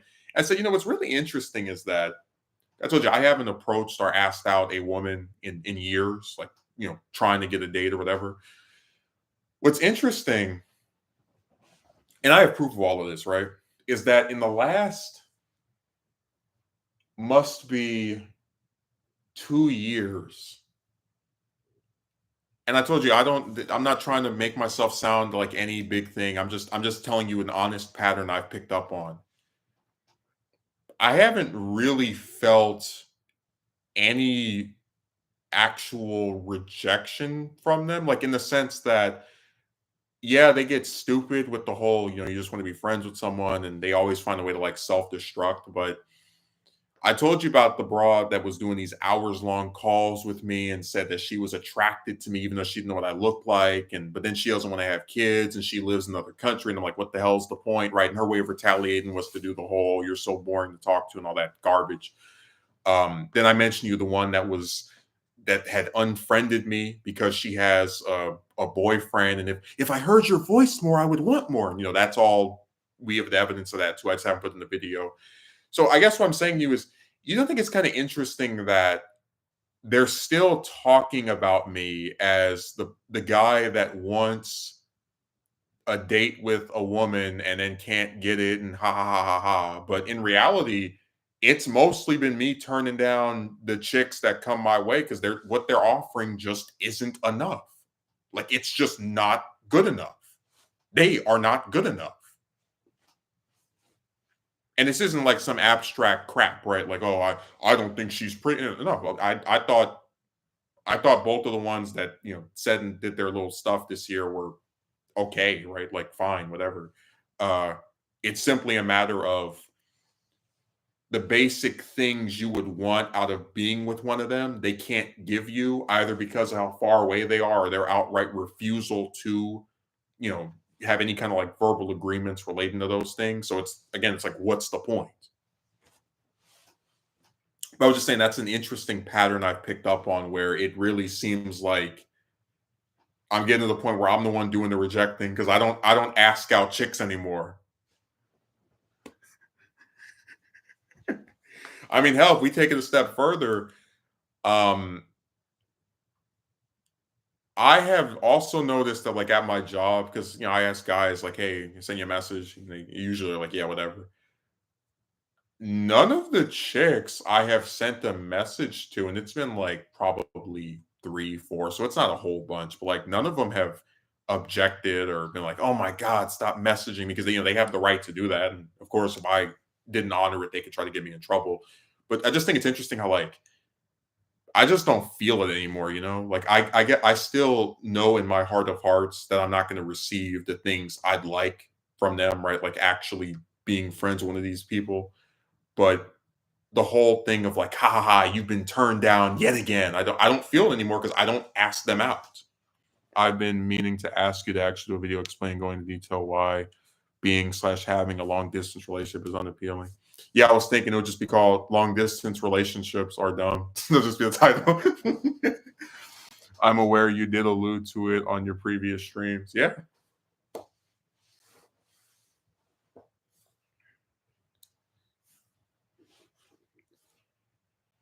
I mean, I'll do. I would consider it just have to write the script and then get all the things together.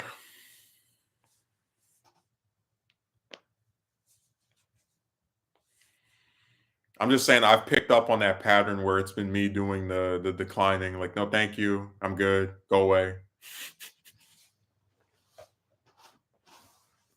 I had some girl at my job saying that she wanted to be friends with me. I said, I tried that with one of you earlier this year, and it blew up in my face. So never again.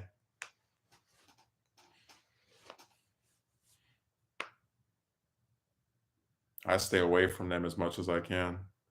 And even the few times I kind of like lower my guard a little bit, it still is just, you know, keeping them at a distance. But let's talk about the zero women plan for a second because I think you'll get a real kick out of this.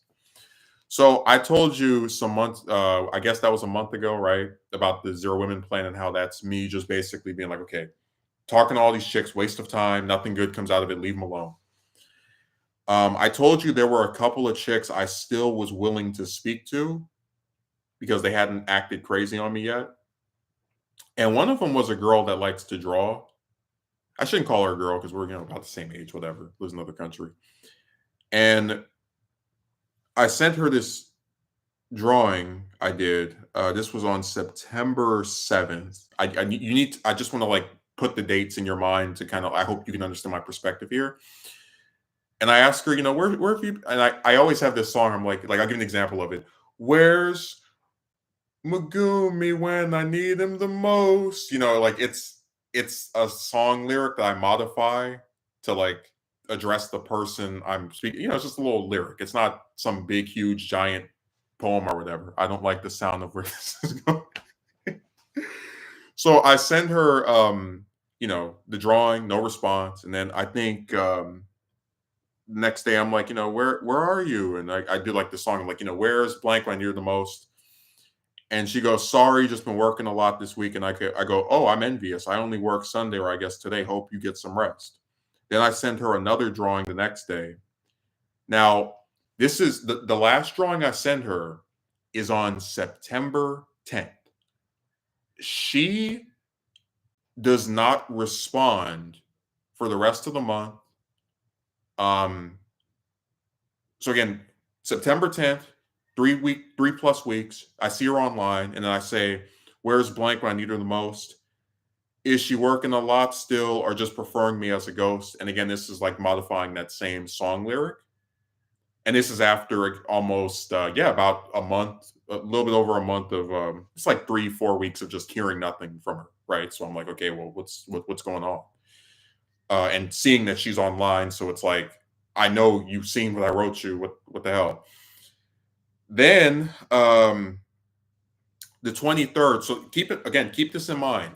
She has at this point not responded to me. This is the 23rd, right? So she hasn't responded in, that's got to be at least 6 weeks. This person that comes on Piscord almost every day.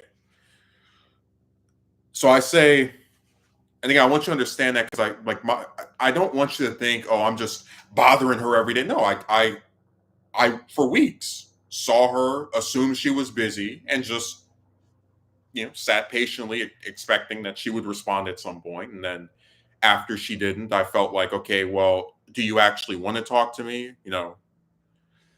So I said, in reference to her saying, sorry, just been working a lot this weekend, never an honest word. Because it's like, I know that you're not working so damn much. You can't just write one message to me if we're in the same damn server and you're typing stuff to people every day in there. And she goes, I'm sorry, I'm just a busy person and we're just acquaintances. Now I respond to her, when did I say we were more than acquaintances? And then she takes my the message I wrote, like, where's blank when I needed the most? And she goes, things like this, it's just a bit intense. And that's when I say, it's a song. I wasn't trying to offend you or make you uncomfortable. It's just a lyric I sometimes modify. Do you want me to apologize? And her response is, no, it's fine. I'm not offended or uncomfortable. I just hold people at arm's length. And I go, okay, I'm not asking for any of your personal info. I just wanted to talk and hadn't heard from you in a while. She goes, I know you're not. I just don't feel like talking.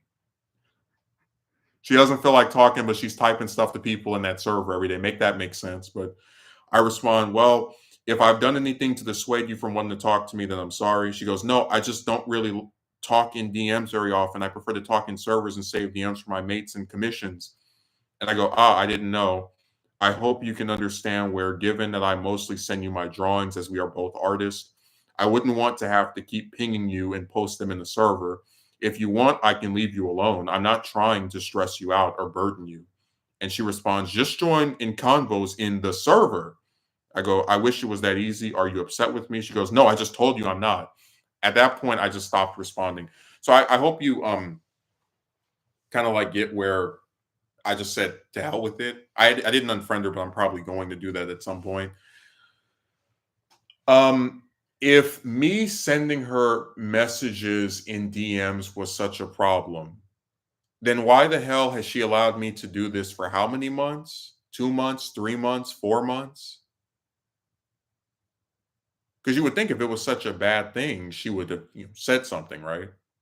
It's not like I reached through the screen and said, hey, you and I are more than friends and are acquaintances, and I will send you messages however the hell I want. No, she at no point said this is a problem or this is something I normally don't do.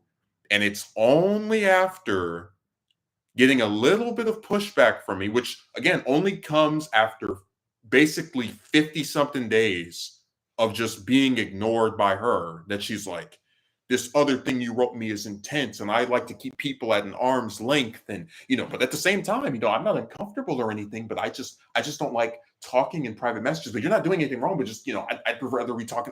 It's so stupid, man. Yeah, I don't blame you for just abandoning your efforts of trying to talk to her. Well, you see where I said, like where I wrote, hey, I'm not trying to make you uncomfortable or anything. If you don't want to talk to me anymore, I'll leave you alone. Where did I write that? I was like, yeah, if you want, I can leave you alone. I'm not trying to stress you out or burden you. Like, I'm ready to just cut all this stuff off. If people are going to sit here and act like me sending them a message is such a stressful thing, and oh my God, why is this happening to me? Then forget it. Like, come on.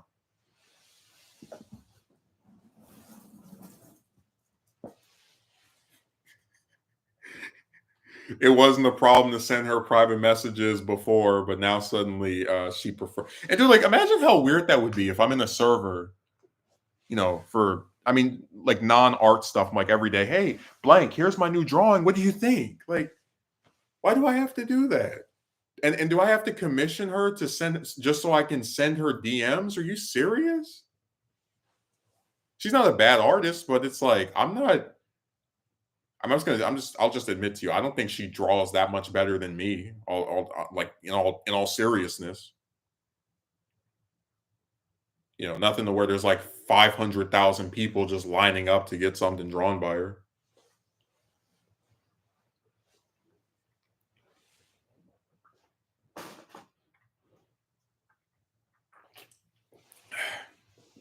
Yeah, I thought there was a chance, man, but I gotta just pull the plug. Again, if she sends something to me, I'll be surprised. But I just thought that part was interesting, right? Of like, hey, if I've done anything that upsets you, I can leave you alone. I'm not trying to. And then they won't pull the plug, just like mixed signals queen, right? Where it's like, hey, you don't have to go to the movies with me if you don't want to. Oh yeah, someday if you want. They never can just say no, They never can just say, hey, look, this is not working out, whatever, whatever.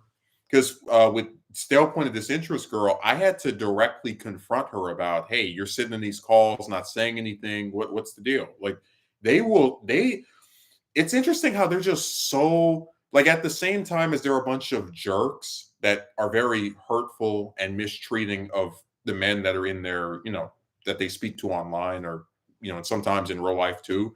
They're also like extremely passive. And if you don't push something, you could theoretically end up speaking to them for these like extremely long durations of time where nothing progresses. Why do you need to in chat to her only in the server with other people? Well, yeah, that's what. So she could indirectly not respond to you if she feels like it. Now you're getting it. So yeah, that's another -1. So we're down to two. One of them I haven't heard from her since August. So I'm not. I mean, if she comes back, great. But if she doesn't, I'm not going to be surprised if she doesn't. And then the other one is, she comes online here and there. I say hi. She says hello. That's when I was like, "Are you flirting with me?" You remember that? Yeah. But it looks like they're narrowing down them being so passive.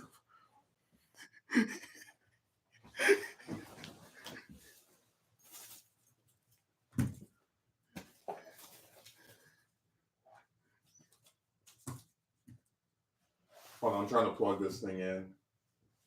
Ugh. That's the problem with all these chargers. They're never long enough to actually reach across the room or but you notice that she even when you're like, hey, look, girl, if it's so problematic for you to be speaking to me, we can cut this off. We can end this right now. I won't shed any tears. I won't go my my my what's the term the guys use for the cartoon chicks? My UK waifu, she's gone. You won't see me doing that. It's like, all right, whatever. Another what's the Queen song? Another one bites the dust. That's gonna be me. But she wouldn't pull the plug. Just talking the server. I was like, I'm good. Dude, the one that was accusing me of being her ex-boyfriend did the same thing where I was asking her, hey, can we do a VC? I don't really talk in VCs with people who I'm not comfortable with, and I mostly just do it with my partner and with my sister and then she saw that I like stopped responding. I was like, okay, that's this whole like no call chick thing, that's done. That's dead. Then she sent me a DM. You're not gonna play with me? If we play together, I might VC. And I was like, girl, you just you just walked away from your own parameter. Like you could tell she was desperate for attention. She saw me online and the fact that I didn't respond to that stupid thing she said for like a whole day and then promos. Literally when I read that, the whole I don't do calls thing, I just started thinking the mixed signals. I was like, yeah, I'm good. Oh, thank you.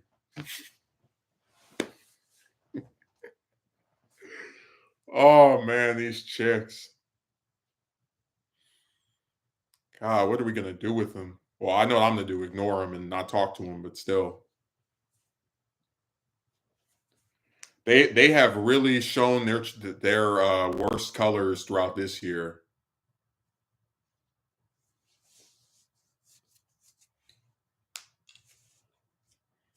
But no, I just wanted to ask you if you've noticed that, like, the reverse, that it's been me turning down chicks and being like, "Yeah, I'm good. No, thank you." Da da da da.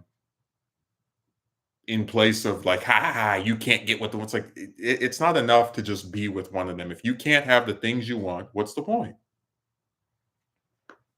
It's like, 5, 8 years ago, if I had some girl from the UK, or what's the other one, the EU, saying, I guess the EU and the UK can, or at one point run this, whatever, but like someone from one of these other countries going, "Hey, can we could become a couple?"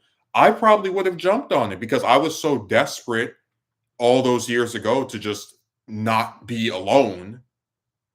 But now, when you're thinking about just how I'm used to the fact that I'm just, you know, by myself, uh, I don't get excited by some random broad in the computer, you know, claiming she likes me, because we've seen it a million times before. I've encountered that myself too. I totally get it when speaking with them online. You are an I word and you will never get a. It's like I don't want one of them. If this is as good as it gets, you can have them. I won't be losing any sleep over us. Oh no, what will I do if I don't have girlfriend that lives 200,000 miles away? Please.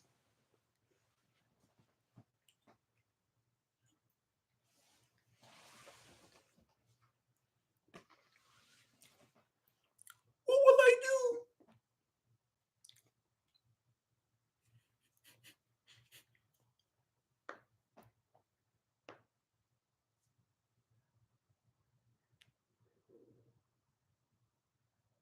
Telling you, I like some of this stuff.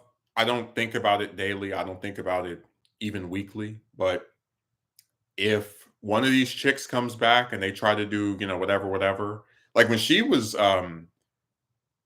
in that in my DMs, I was just thinking about the torment, right, of those weeks.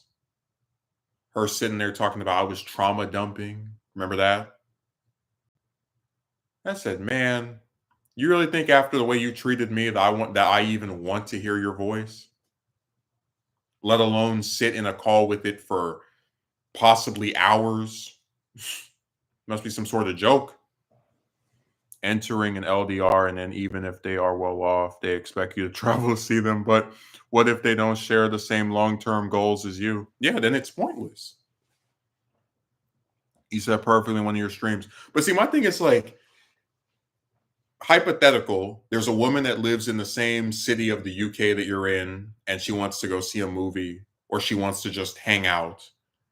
If she doesn't want to, let's say, get married as one of her long term, let's like just, it wouldn't, it probably would not bother you as much because it's not as much of an investment in your financial resources and time to do something with her, because she's much closer, and it's a less of a cost to just go and see her because she's local. But these girls living in other countries and even like across America, like it's too much, man. I'm not gonna fly to Ohio for a date.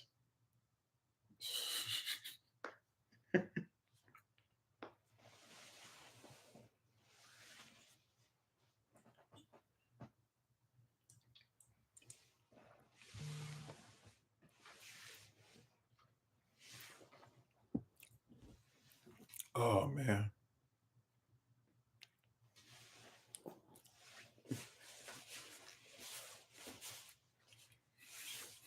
I'm just imagining me on the plane. Well, why are you going to another state? I'm gonna get a date. Ooh, somebody's gonna sit across from a table from me for only $500. Yay!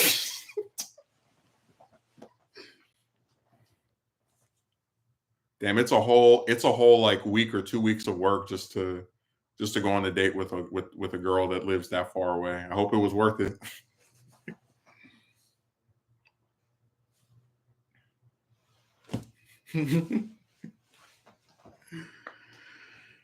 Oh man.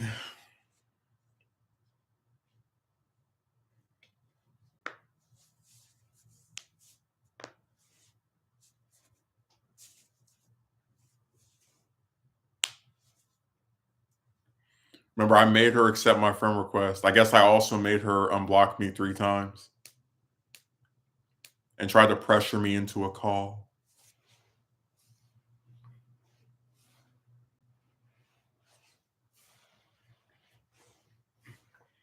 I have these powers of persuasion. Just like I probably made that girl at my job agree to go see a movie with me. I used my abilities. I also probably used my powers to get her fired. I was just so persuasive. I have all these special abilities that I can just dole out and get people to do the things I want them to do. I really was considering on traveling over to the US to meet with the chick a few years ago, but recently I decided against it. Like I said, I don't unless it's someone who has the same goals and you know that they would come and see you. I wouldn't do it. Money is too scarce and chicks too what's the proper term for money is too scarce and women too plentiful to travel that far for just one of them. I couldn't do it. This broad would have to be the best, most convincing. Like she'd have to give an Oscar-winning performance in terms of just persuading me that she is serious and she's so different from all the. She'd basically have to walk on water, and I don't see any of them having that power. Like, ooh, I like you so much. I will travel across the land for you. No, I'm not doing that. Not at this point.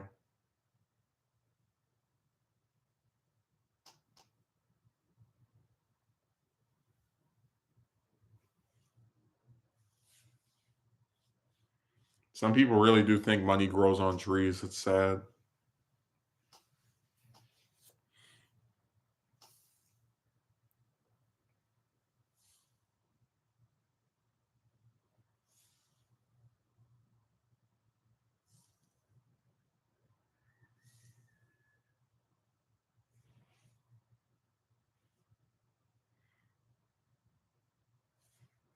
It's interesting to see that role reversal, even though it still isn't exactly something you desire. Well, in a way, it's even more analogous because it's like chicks turn down so many men, right? Because they don't think any of us are good enough for them, or most of us aren't good enough for them, whatever, whatever. In my case, like I said, I don't think either of the broads that basically was like, yeah, I'm good. I don't want that with you. Are were unattractive, physically anyway. But the fact that they live so far away, and again, one of them is like directly saying, "I don't want to do this stuff with you." The other one is dating some other guy, so it's like, what the hell? It, I just don't see a point to it.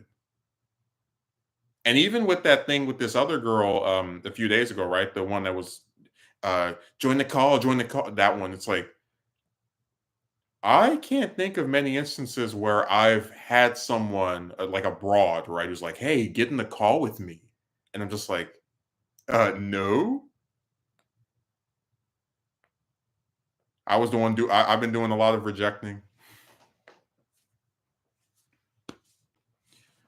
but you understand where like even if they lived close by, I still probably wouldn't want them because again, it's like one of them is saying she doesn't want yeah, the long like the long term things you want directly. The other one is in a relationship with another man. So even if they were close by, I still am just kind of like, this is not ideal. It's not really something I want.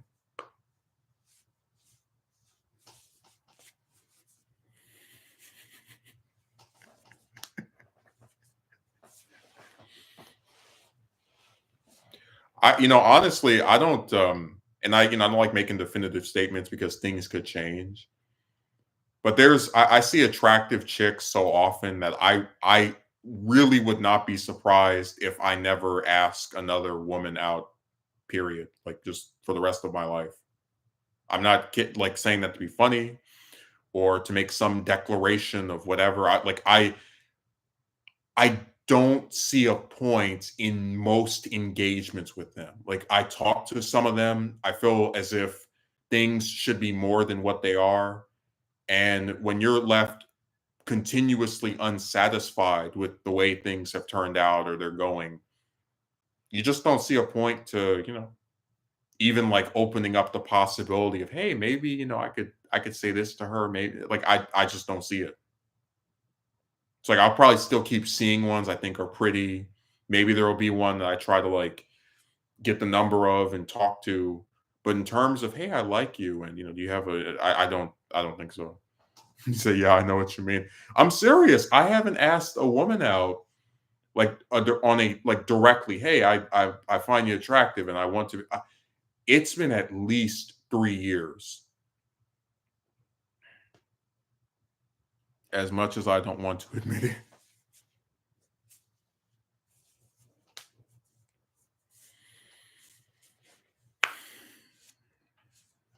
I'm just saying that like it's attractive women are a dime a dozen, but even for as attractive as they are, it doesn't really do you any good if they're not what you want or at least open to doing what you want, right?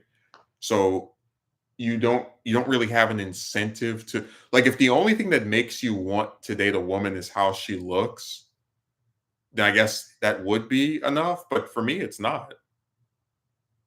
So I'm gonna keep seeing women I think are pretty or whatever, but it's not going to incentivize me enough to just be like, oh man, I have to, make an attempt. I have to tell her how I feel. They're really deteriorated over time. They've really deteriorated over time to absurd levels. I was thinking I should have called this "You've Never Seen This 3," but I didn't want you to think it would be directly about that other one again. I've never seen someone block me 3 or 4 times and just keep unblocking me.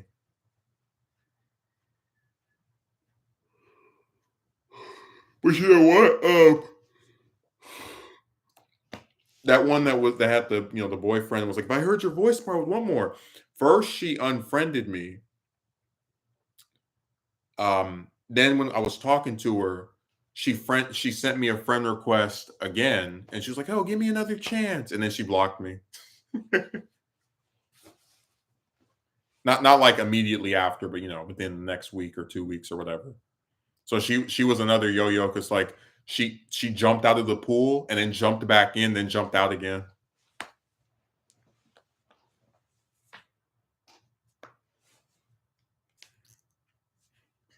I saw her online in some like about I think it would if it wasn't yesterday and the day before that, I almost wanted to join the call and be like, "How could you treat me this way after those hours we spent together where you asked me to moan for you?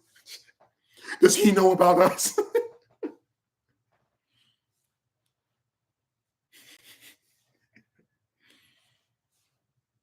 All these yo-yos.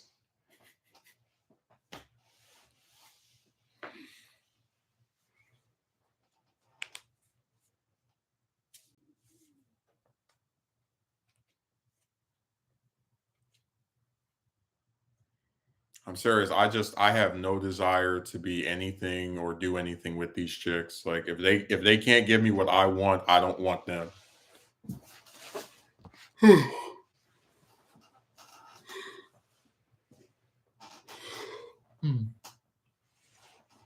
This thing on top of a book so as to make sure it won't fall over. Accidentally kicked the box it was on too. But you get the idea. But like the things you want matter, and there needs to be like an actual desire to see those things come true on the part of your partner. And if your partner doesn't want those things with you, then why should they be your partner? why would they be any more qualified to be your partner than, anyone else? I'm just saying, like, what are we doing here?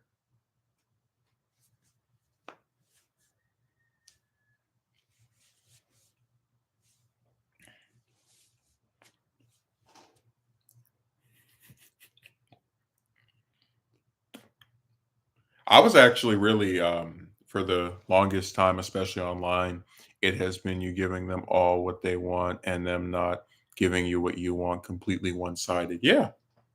You sit like, you sit in these calls with them, you talk to them, they ask you to, "Hey, can we speak this time? Can we do da da da da?" And you keep complying and complying, and it never turns into what you want it to be. So when you eventually are like, "You know what? Am I really missing anything by not talking to these girls anymore?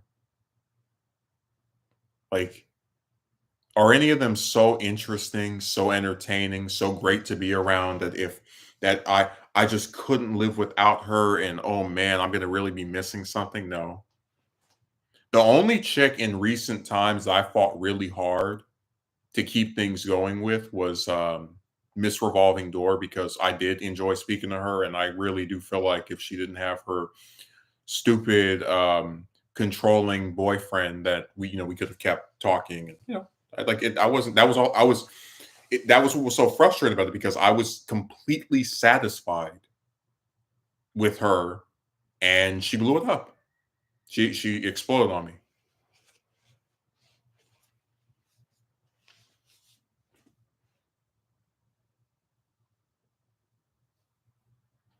But that's what they do. They start the self-destruct sequence. Some of them start after a few days, after a few weeks, a few months, but it's coming. They click that damn button, the button they love the most besides the block button, and it's a road to ruin. Discord pain.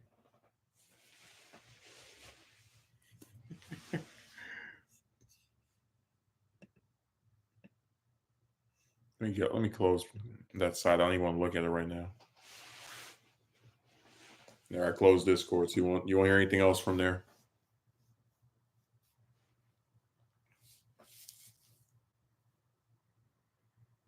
I really have picked up on that pattern. Like when I thought again she would join the call and I would leave it, and then she would sit in there and probably talk trash to me, but it really wouldn't matter because I wouldn't have any way of knowing what they were saying anyway. And when I saw that ping, that "Dong" message right with it, you know how the sound, the noise goes, and I saw her like icon pop up, I was like, "What the hell?" Because the last time I had tried to message her was the message in the video where I, clarify, like I asked her, "Do you want me to apologize?" And she was like, "It was highly inappropriate," and all that garbage, right? So the last message was sent by me. This time, last one was sent by first one was sent by her. Last one was sent by her. I entertained that crap for like maybe 7 or 8 replies, and that was it. I'm not going to sit here all damn day arguing with you about. It's like, get out of here.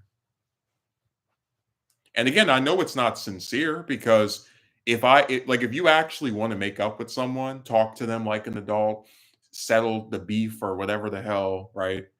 You're going to approach them by yourself. You're not going to need them to be in some group call with 7 or 8 other people or 10 or whatever the number was. You know what I mean? Like you're not it was all a spectacle. She wanted her little sidekicks to giggle at, oh, this other guy that she screwed with some months back, and I just wouldn't give it to him.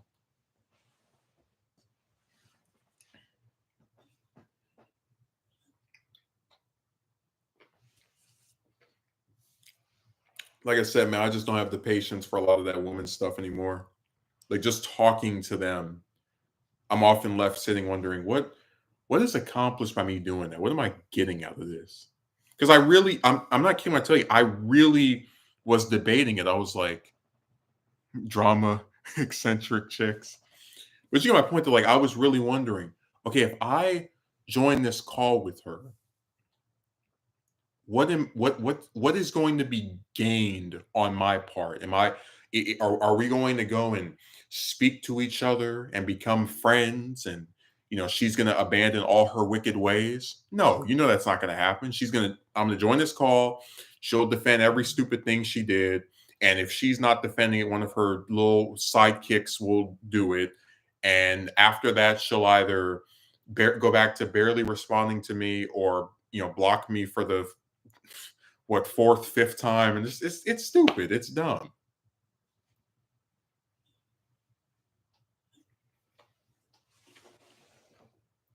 Because I've mentioned to you that I've seen her online since doing that video, and every time I would see her online, I would avoid the VC that she was in, because I don't want to talk to her anymore. One thing you can guarantee is that you'll have your time wasted, because it isn't going to lead to a result that benefits both of you positively. Mm-mm. Her little pals will giggle, and I'll go right back to being ignored or whatever. It's not worth it.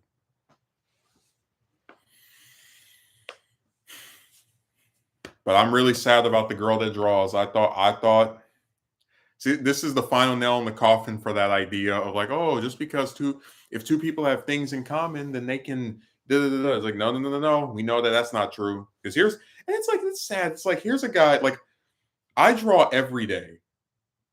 Every single day I draw. It could be a face, it could be an animal, some character, whatever the hell. And it's like, man, one of the few people I thought would get me in that way, right? Of like, hey, I want to illustrate this, but I can't think of what to draw. Or I'm trying to draw this, but the angle is too whatever. Reference picture is not the one I want, or I don't have something that looks one of the few people you thought you could maybe talk about those types of things with, just completely ignores you for week after week after week.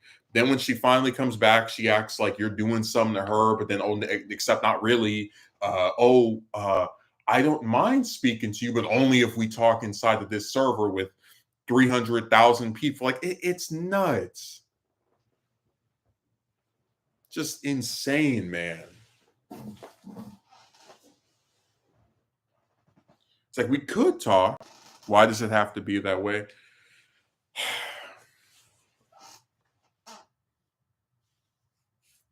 You can see my shadow back there. Wow. They just don't want things to ever get to a point of actually progressing.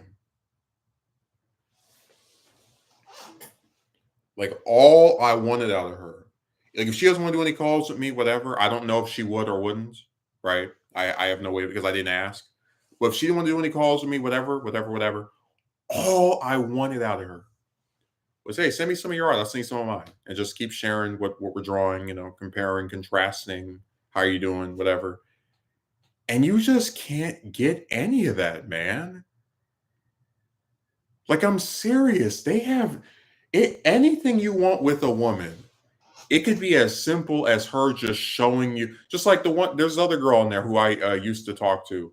She, before she ghosted me, like I'm still on her friends list, but I gave up on even bothering with her. But she would show me pictures of her food that she was making. It's like, why can't the person who's drawing show me their art? Why can't I show them my art? Like, why? Again, they're just self-destructive, man. They don't want anything to ever be good. We have to have drama and conflict, and I keep everyone at arm's length. It's like, she acted like I was asking her on a damn date. Like, I don't want you. I don't know what you look like. I know what your art looks like. It's nice, but I'm not. Oh my god. I keep everyone at arm's length. Okay, well, you can keep being at arm's length.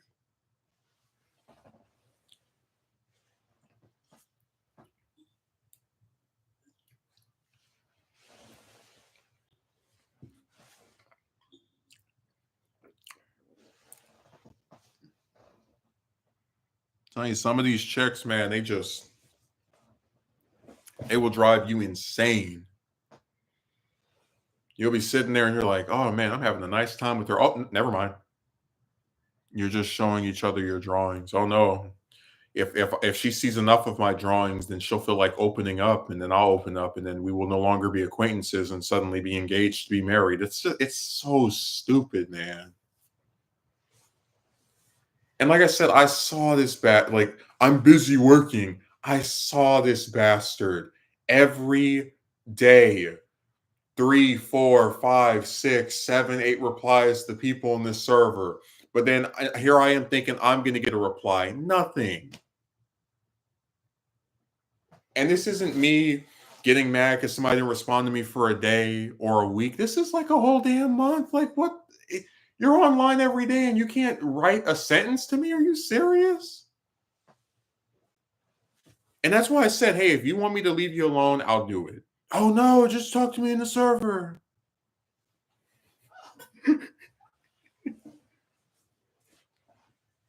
Because she just doesn't want to talk to you and they don't want to tell you that directly. That's why I said never an honest word.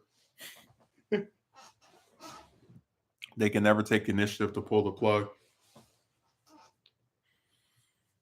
Well, I'm just not going to respond, like say anything else to her. If she doesn't want to take the initiative, I will. I'll grant our interactions a mercy kill.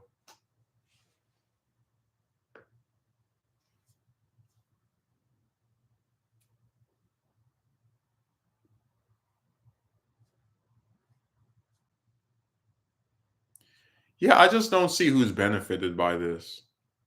Like it makes her look like an indecisive, lying buffoon, and it makes me look even more dumb for trusting her, for following along with her stuff. Like just no one wins from this.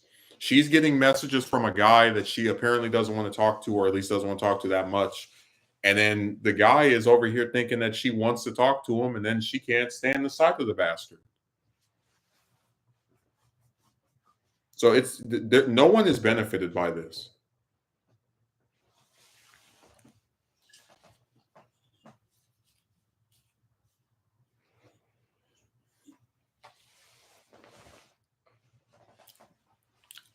It's just a circle jerk of pointlessness, you know.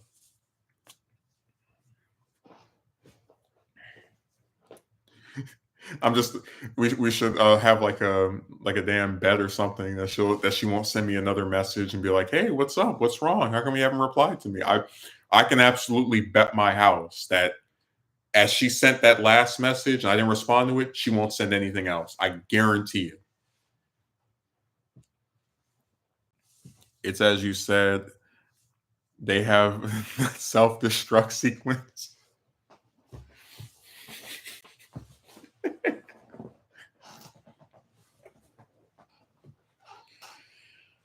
Oh man, these chicks.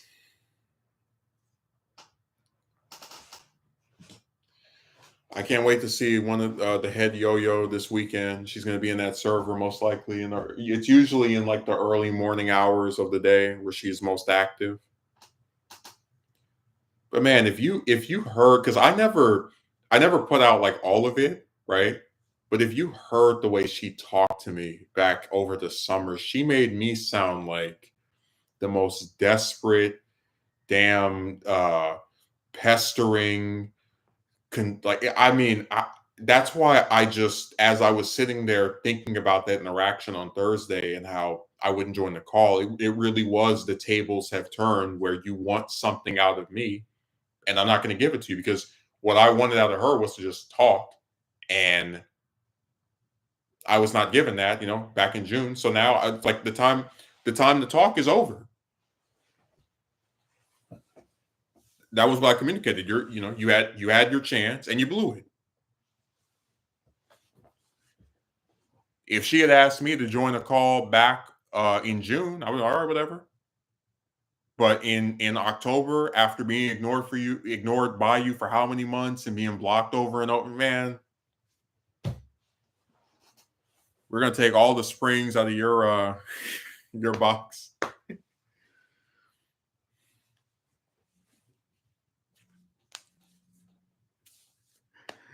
Hey, if she had asked me if I wanted to do a call back in June, I would have said yes. But at this point, she's a day late and a dollar short.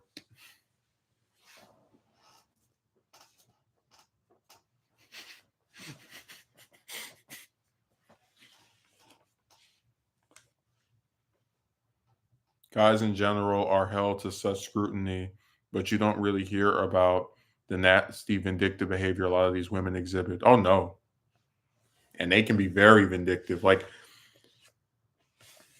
I really never thought I'd live to see the day where I would get blocked for saying I miss someone. And then a woman who sits in calls with all these different guys, and they talk about all types of stuff around her, right? What you wrote me was highly inappropriate considering I'm in a relationship. It's like, girl, I don't want to date you. Ooh, look at me and my girlfriend from Morocco or Africa or whatever the hell. And I saw what she looked like. She's not unattractive. Like I don't insult these people based off the way she looked. I genuinely don't think she's unattractive. I just don't want her in that way anyway. And it's like, just, ugh, man. Like it turns your stomach, when you know that you don't want that with someone and they're trying to pretend that you did and that you got rejected. It's like you didn't reject anything. Nobody is seeking you out in that way. And if anything, she got rejected 2 nights ago, and she was trying to get me to join her stupid call.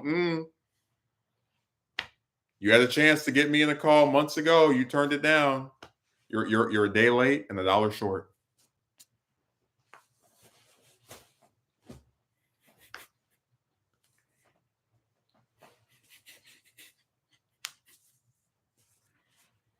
It's just like these stupid cyber chicks from these other countries talking about I like you and can you moan for me? And it's like this would have worked maybe, right? Maybe 8 years ago, hell, maybe even 4 years ago. But now, after all the stuff chicks have said and not done, I'm supposed to jump through a hoop for someone, running their mouth again. There's women like any of the ones that show interest in me are I've already explained the circumstances and their rhetoric just don't cut it anymore. I remember back when I was in 9th, 10th, 11th, 12th grade, so desperate to not be alone, going on Reddit, talking to all these stupid broads that are, holding up help wanted signs, uh, female for male, looking for man that is this age and has this kind of job and wants to talk to me about all that stuff, right? Now I don't even go on there anymore. If I do, it's to look at something somebody posted, but I'm just not interested in talking to women anymore. And especially not interested in being with ones that don't give me what I want. And that's why I said they're a day late and $1 short.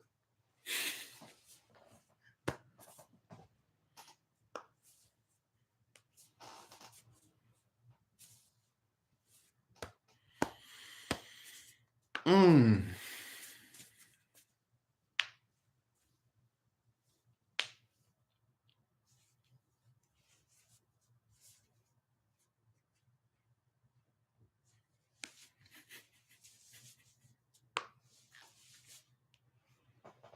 He doesn't want to talk to him anymore, so he must be into guys now. Yeah. I mean, I don't have a problem with speaking to them, but this whole like romantic stuff, I'm good. Like if I don't get what I want, then I don't want them.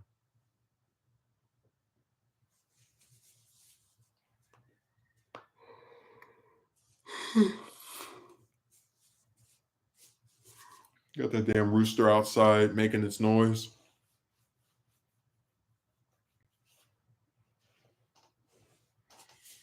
Serious. Like if your sum total of your existence is just, hey, here's this woman that says she likes me, except not really. Hey, here's this woman that says she likes me, except not really. And then it turns into, oh look, some girl I'm talking to online says that she wants to do da da da da with me. Yeah, heard that one before. Next. Serious. Like I don't believe them first of all, but even if we're playing devil's advocate and going, oh yes, they are They are telling you things that are true. It's like it still is not something that I want. Who the hell wants a girlfriend they can't even touch?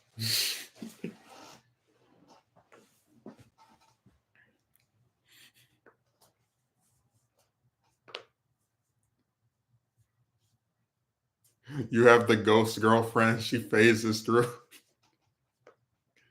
It's like, hey, honey. And then you stick your hand out and it just like goes right through her.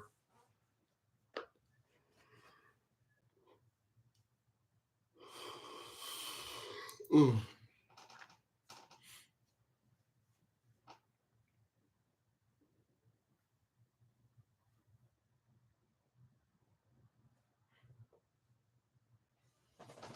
I'm aware LDRs can work, but the chance of it working and the amount of effort you need to invest in is not. Well, I didn't say it couldn't work. I just said that it's not something that appeals to me anymore. Like it would never be my first choice anyway, but just like at like with all the stuff these chicks online have said and proceeded to not do, I just can't take it seriously anymore. Like I could never imagine sitting there and trusting any of them to the extent that I would, spend weeks or months trying to keep some stupid relationship with one of them going. I just don't take it seriously because I don't take them seriously because they say and do anything. It really doesn't help how chicks have become around 2020s era as well, making LDRs much more unappealing. Can't trust them. Yeah.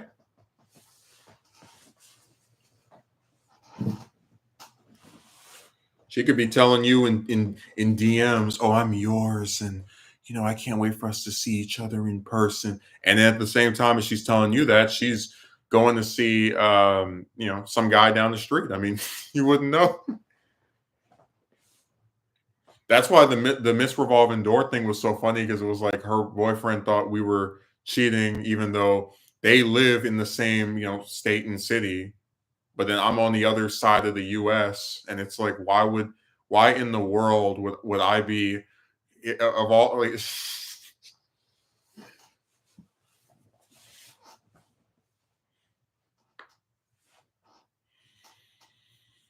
Oh man, that was one insane saga.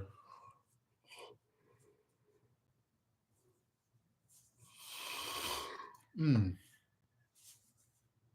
I'm still waiting on her to make her return, make her come back. Sorry, it didn't work out between you two. Yeah, well, and people want to sit there and treat you badly, and they can't show any spine or courage towards their partner to tell him, "Hey, this is stupid. I'm not cheating on you. There's no evidence of this." And you get results like that.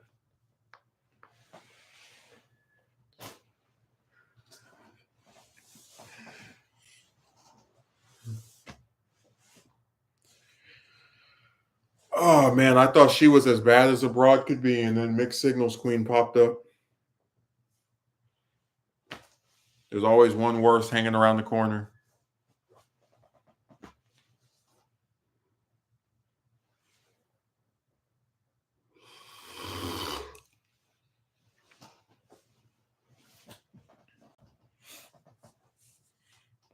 They turn so quickly.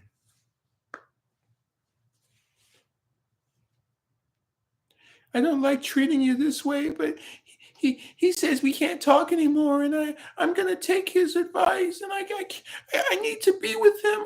If I'm not in a relationship, I don't know what I'm gonna do. Man, she was awful, I tell you.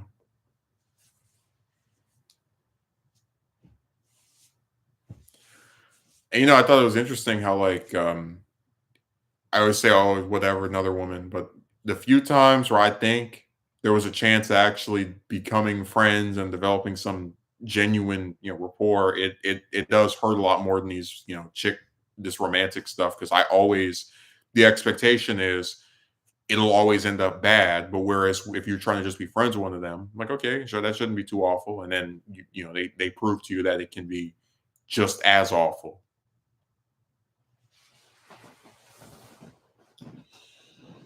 Oh man, the only thing I have to eat right now is some soup.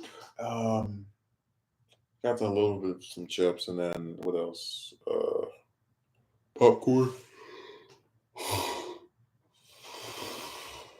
Mm. That's what has always perplexed me. I told you that's what scared me so much about the mixed signals queen thing. I was thinking about her constantly after she did her whole snake thing, and it it drove me nuts that like you could get so excited by one of these jerks thinking, oh, this could be something good when if in reality most of them are nothing but these like hollow carcasses of people, that just sit there and fester and pretend that they like you, and it's all a lie and a hoax and a sideshow. Like none of it's real. That's why they can throw you away so easily, so quickly. The same girl that sits and calls with you for 5 or 6 hours a day, right? Will be the same one who, after you turn down her stupid romantic advances, is like, well, I don't think we get along or we should talk. Because you never were anything to her anyway.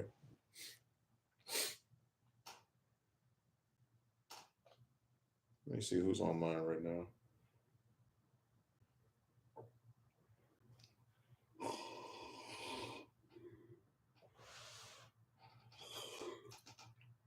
Hmm. Hmm.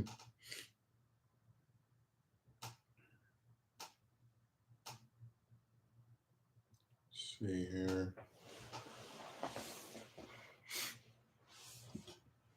No, they turn on you faster than you can sneeze. Before you can even change your shirt, you have like three chicks trying to put a knife in the back of it.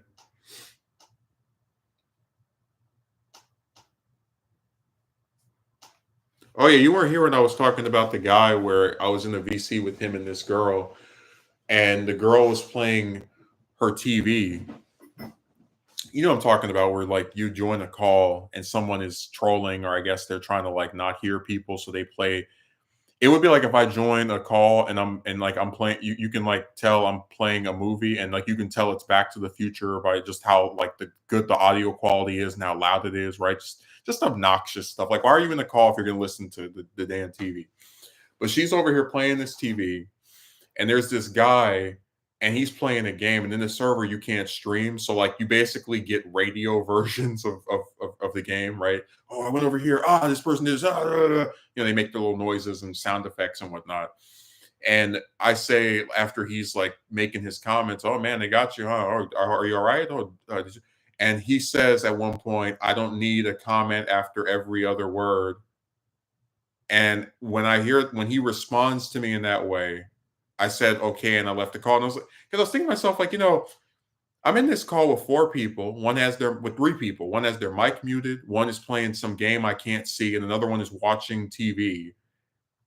And you're going to get like snappy at me for attempting, however unsuccessful it may have been, to just have a conversation. Okay, well, forget it. I just left right after that.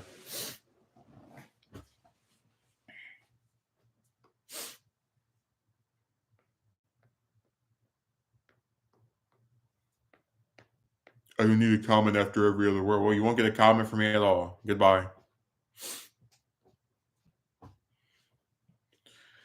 Tell you, man, my patience for this stuff is just getting less and less. I don't have the tolerance for it anymore. Like, I'm not gonna sit in these calls and just have like nothing going on, and then someone wants to like get mad at me over just it's all just stupid, man.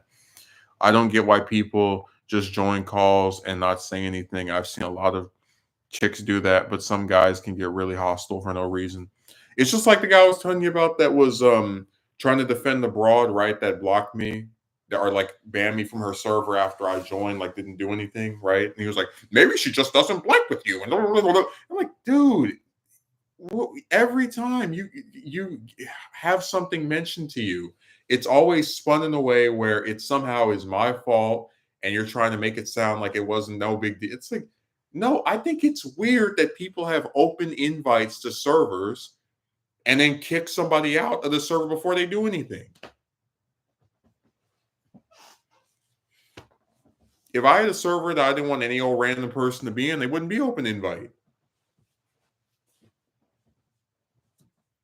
They all look like having a public pool, and you run up in there trying to get in the water, and then the second you get in the water, I drain the pool. Like, it's stupid, man.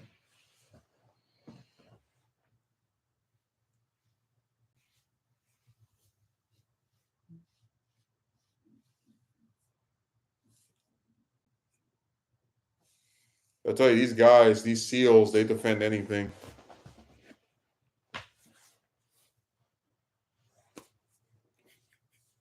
She brought her clapping SEALs in that call. They all joined, like he joined back, and then maybe I think 3 minutes later, the other guy joined in, and then that guy said one thing before the girl joined. The second I saw her join, I clicked disconnect. I said, no, no, no.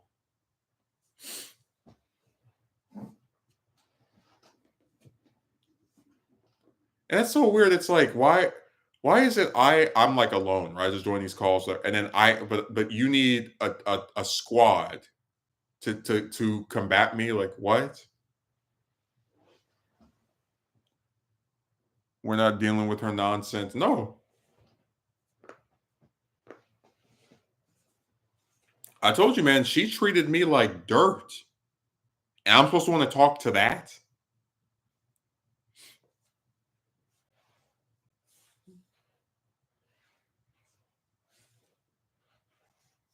And sure enough, I told you in those DMs, I stopped responding.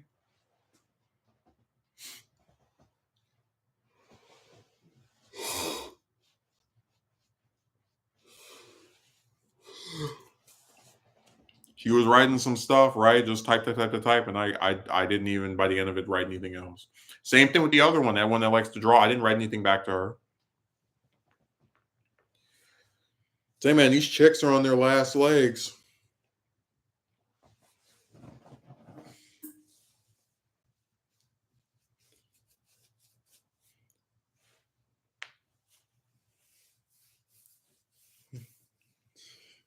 I'm telling you, man, I'm leaving all these broads alone. Like, I don't talk to them unless they're the only chicks I talk to.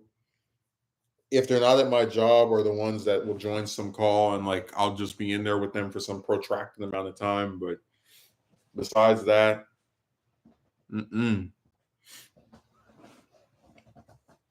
things are getting more and more limited.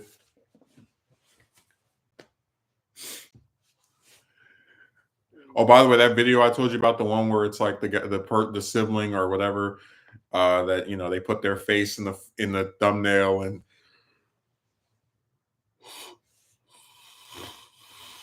it like deals with all these different allegations. That that video now has, let me see, it's like 300,000, like almost 400,000.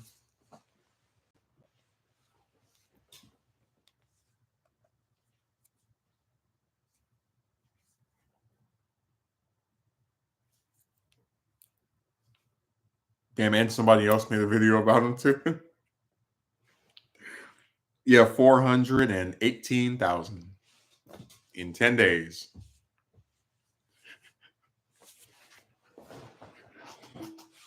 It's gonna get another view after I finish here. I'm excited because what's so interesting to me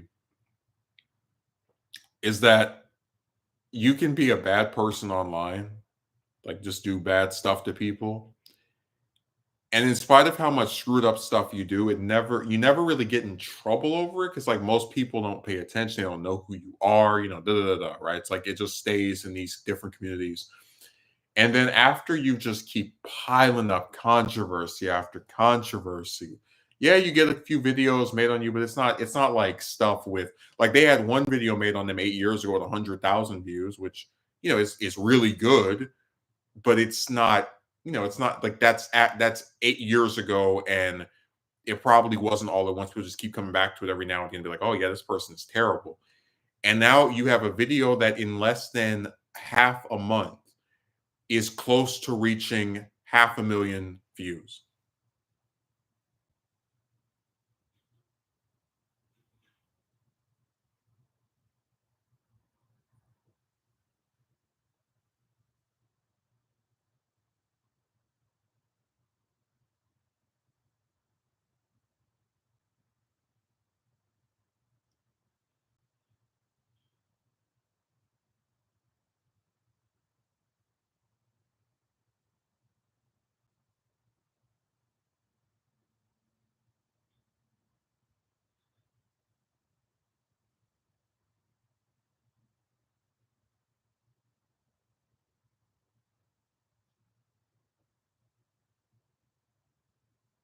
They are definitely getting their just desserts, all I can say.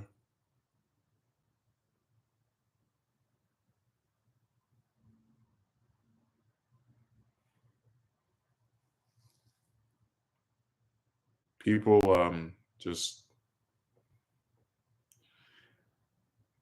I remember when Trump had his mugshot taken, they mentioned that when people have their mugshots taken, it's because most of us are not famous. So like if you don't know what the person looks like, you're probably also not going to know their name. And that's kind of how a lot of these like I don't even want to call them subtle criminals are, but it's like most, you know what I'm saying that even like when someone does bad things in the real world, it could be something an official crime like shoplifting. It could be something not as well known like maybe they ran somebody over like hit and run just drove off, right? The thing about most of that stuff is that it doesn't track, right? Like people walking down the street wouldn't know you did that or whatever. So it's nice to see that after all of these years of just bad thing after bad thing that they've done piling up, it's finally getting acknowledged. They really letting the world know of this person and their nasty behavior. Man, they've done stuff I can't even say without probably like having to, I guess, put it behind. Like I would just have to give up on even being able to monetize it. I would like it's so much stuff. Like it's distributing materials that are a crime in their home country. It's allegations from their own relatives of what they've done to them. I mean, it's so much, dude, and it all has taken place. This is just stuff that happened like 10 years ago. There's been more recent stuff where I mentioned like right the partner they had that was drawing the art for them, and it was stuff that made them uncomfortable, and they broke down crying while drawing it.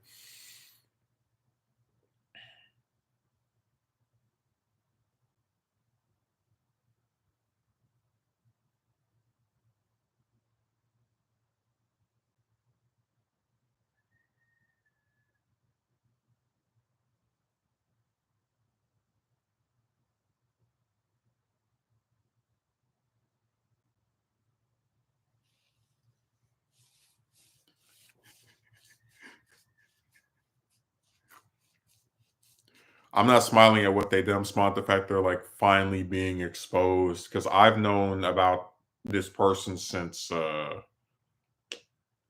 probably 2018, 19, around that time. Uh, and it's they haven't stopped in terms of like doing more and more screwed up stuff. Like that was before their partner came out with the allegation of, oh yeah, they made me or coerced me into making this stuff for them. And dude, the crazy part is like even after they broke up with their partner, and they broke up for the stupidest reason, right? The partner was like, oh, I'm worried about them because of this thing that's going to happen. And like, you're worried about me? Just stupid stuff, like dumb.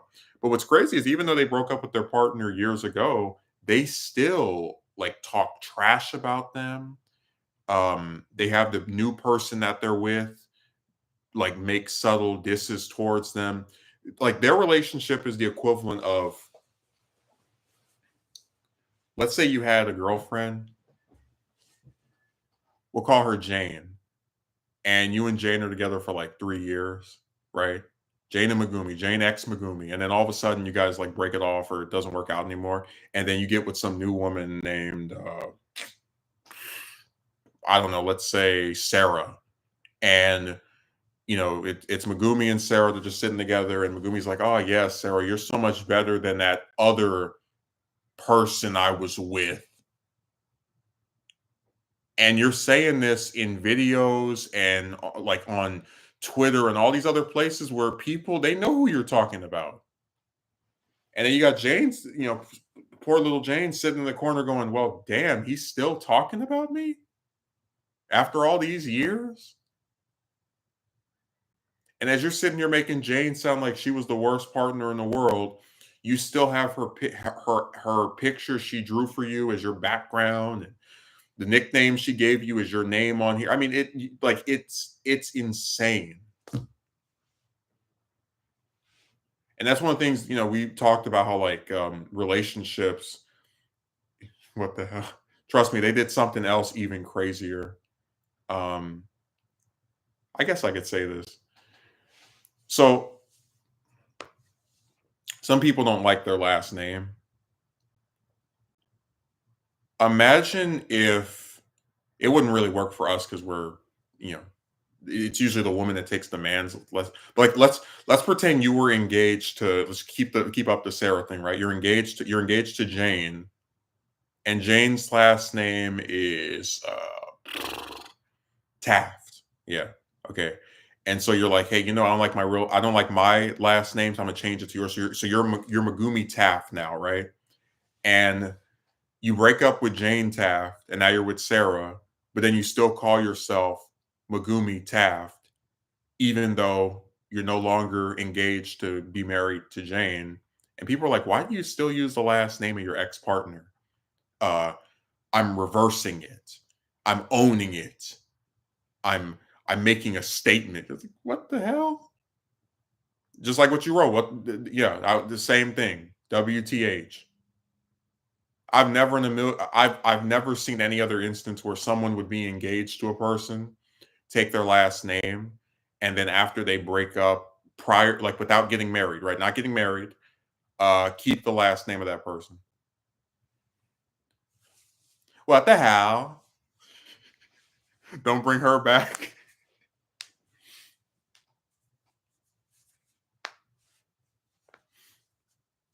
I think it's mentioned that yeah, that guy, the guy that thought we were flirting or whatever all the way back then, he said to me, uh after about 2 weeks, like a week ago, oh, I think your friend quit. And I was like, mm-mm, she got fired. I laughed because I was just amused at the idea that he would really think she would be there for, that many months and then just one day be like, you know what, I'm sick of this and just not work there anymore. No, no, no, no. They got tired of all that nonsense. You hear that's amusing where he really would think that after all the infractions that she had, she would just preemptively or just decide at like without any hesitation, yeah, I'm not gonna work my job anymore, whatever.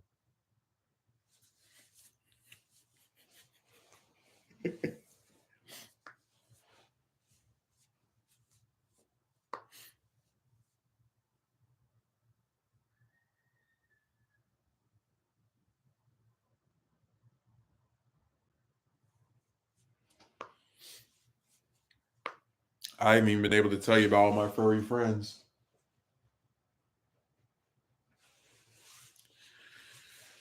Oh, I remember it like it was yesterday.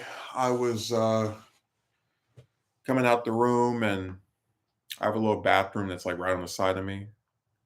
And I look in the bathroom and I see this big black thing in there, like a black animal.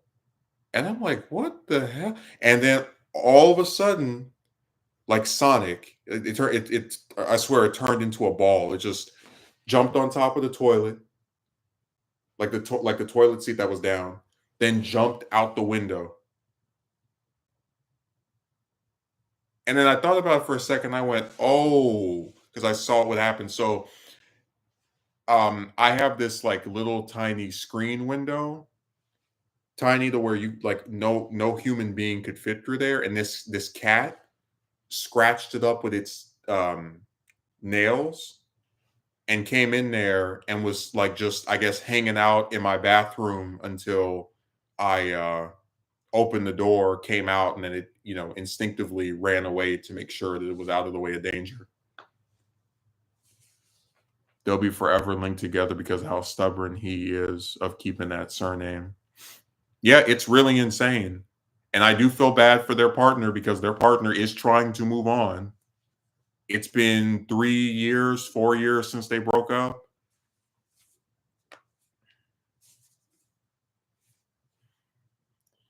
I people don't seem to understand how weird that is. Imagine if I was engaged.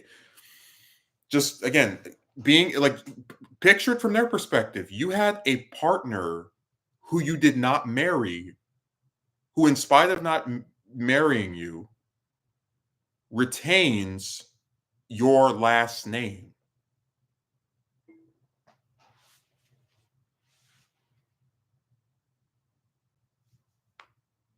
It's so weird, man.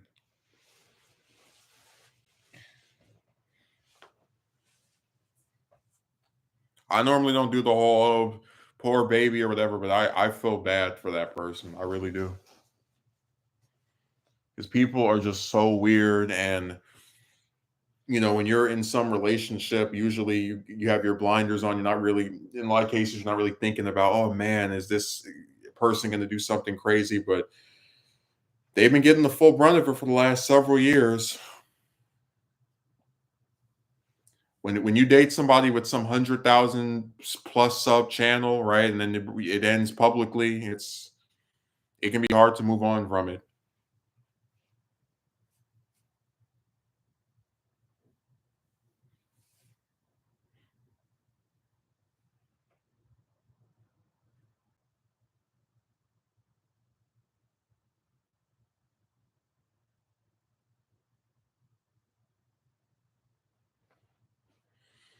But yeah, that's the story of how a cat broke in here. I was really surprised.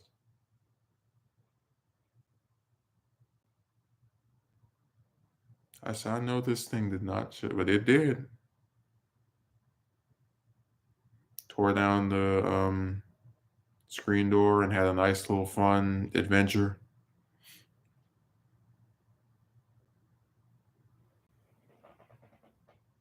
Oh no, I ran into one of those. Actually, that's another thing we were going to talk about because I've been waiting to discuss this. So, like, everywhere I've lived has had rats at some point.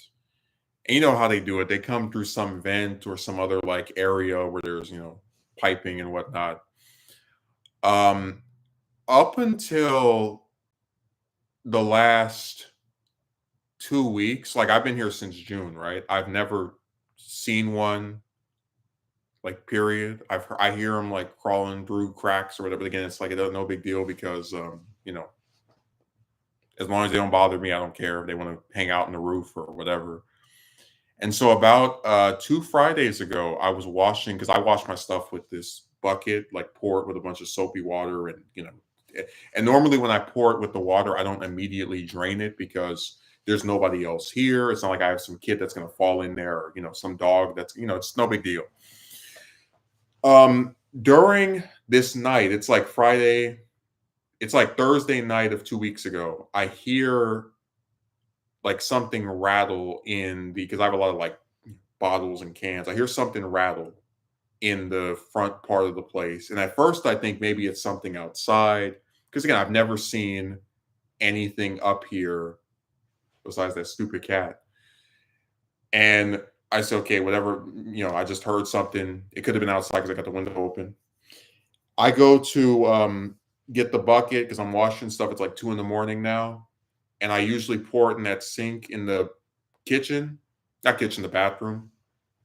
And as I'm pouring the water out, which is dirty from just, absorbing all the stuff off the clothes, I'm pouring this water out. At the end of the water, like as I'm pouring it out, because I couldn't see what was in there because it's dark. Dead rat.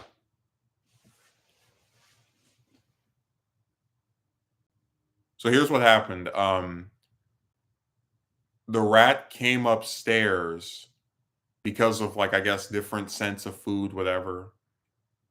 And it smelled that water, which is like, it's soapy. It's, got the whole like aroma of, so just clean, whatever the detergent smell. And it thought when it went in that water that it was going to get something to eat, and it got a nice taste of death.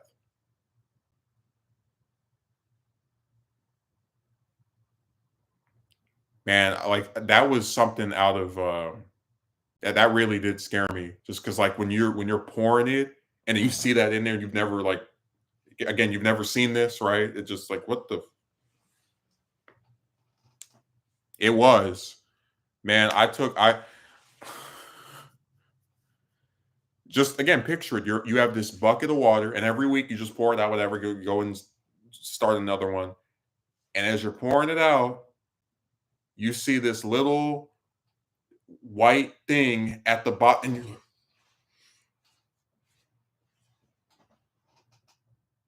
man, I couldn't even touch the container when that happened. Like I had to put on my gloves to like throw it out, like because I didn't have to like touch the actual rat corpse, but it was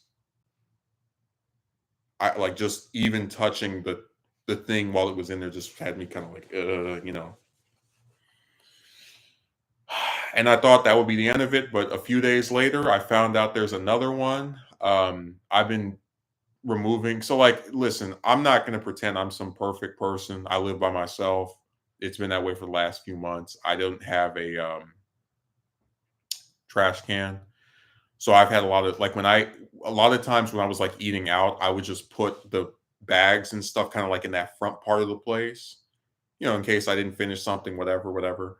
And that around that time is when we got the second. I don't even think it's I've seen it. It's like a mice, like it's way smaller. I can hear it like rumbling and whatnot. Sounds like there may be a family of them around your. Yeah. Well, I guess what? I'm getting some traps. They're supposed to be coming today, so these are their final. It looks like these are going to be the final days of the family. If those things come today, they're supposed to be. These are the final nights. They keep coming up here, but I'm not as worried now because I've gotten rid of like all like opened foods and whatnot from that front place, cleaned it up a lot. So they're basically just coming around a bunch of bottles. Like there's nothing to eat anymore. So if they want to sit there and try to crunch metal, they can, but I don't think they're going to be too incentivized to do that.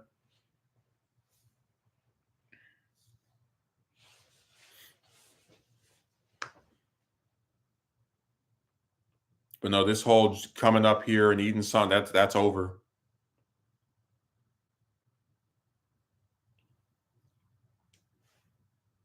One time I was outside around this same time, like 4 in the morning. It's 6 now, but like one time it was like 4 in the morning. I saw one of them crawling on the line, the landline, that connects people's houses with little poles or whatever. They're very agile. They can get around.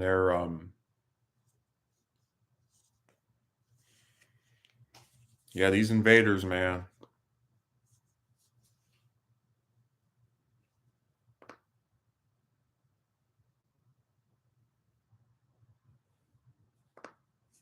I tried to get the second one the same way I got the first one, but it didn't work. It's smart. It's smarter than its daddy. It was able to get past the water. But like I said, they want to keep crawling around out there. Let's see how much you can crawl around it's nothing but stick and stuff. They like to breed and later droppings. Very irritating. Oh yes. No, I saw the new one yesterday before I like cleaned everything out because it was like making noises, and I had put up this fortress of boxes thinking because I know where they're coming from, like where the spot is. So I thought maybe if I covered it, then that would be the end of it. But no, they're still able to squeeze through and all the little cracks and crevices. Um, all I can say is I've got some new traps that are supposed to be coming, and if those don't take them out, because I'll leave them around there for a few days. They're not the ones I prefer, but they're effective. Then I'll get an exterminator. So they're going to be out of here sooner than later. But like I said, I'll fully admit, I shouldn't have had the just food stuff around there like I did. But like I said, I'd never been on my own before. Um, I have taken care of it, so now they're just going and hanging around bottles.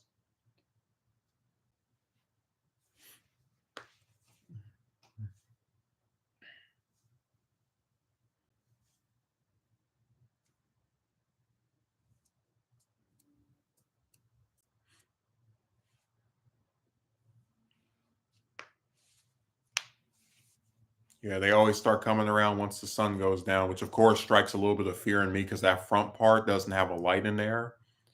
I mean, I could like buy a second lamp, but I don't really go in there that much. Like other than just get some food, and that's normally during the day. So they've really been kind of like unnerving me a little bit. Just like what the hell when when you go in like a room that's kind of like not that well lit, and then you see something crawling and jump in and all the rest of that.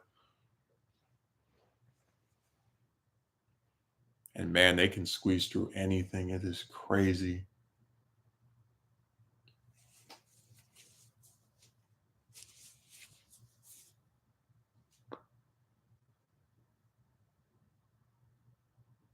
Yeah, I think with the amount of rent you have to pay, the homes would be maintained to.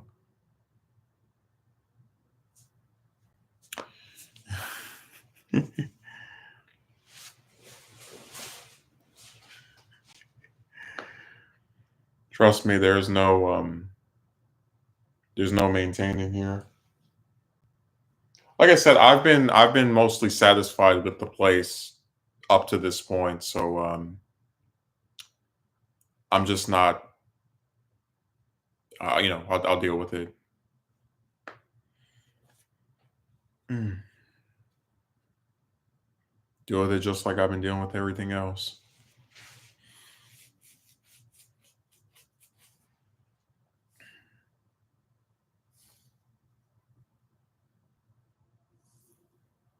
That's so crazy, huh? Like you have these days, like you work during the day and get back, like when every time you get back, it's always dark, right? So from the time you get back from work to the time you go and like are up during, these kind of hours, you just have to hear something crawling around in the front of your house.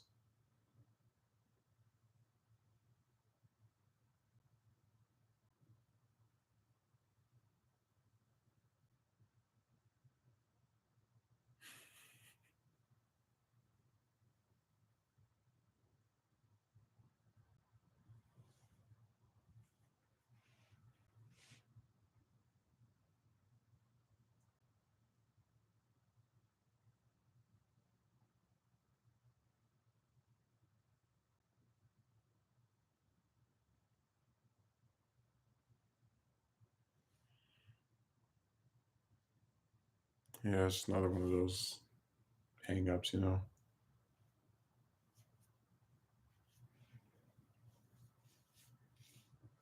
Just imagine if you had someone with you.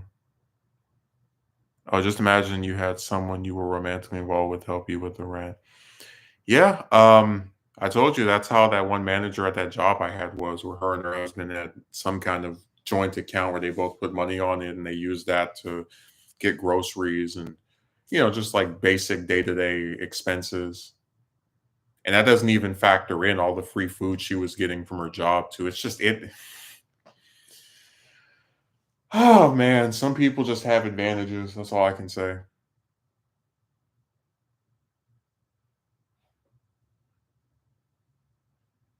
I'm very jealous.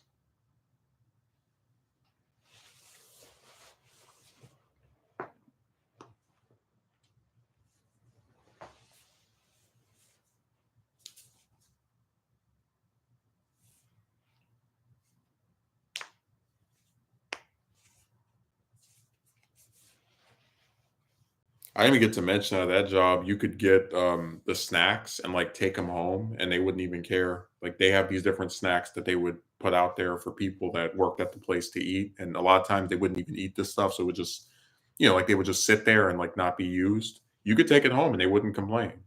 Your shift could end and you could be like, all right, can I grab a few of these chips? Yeah, whatever. So yeah, my job now, this current one, you can't, the only thing you can get free is a soda and some damn trash bags. Like it's nothing. And it wasn't that way when I started, but all good things must come to an end.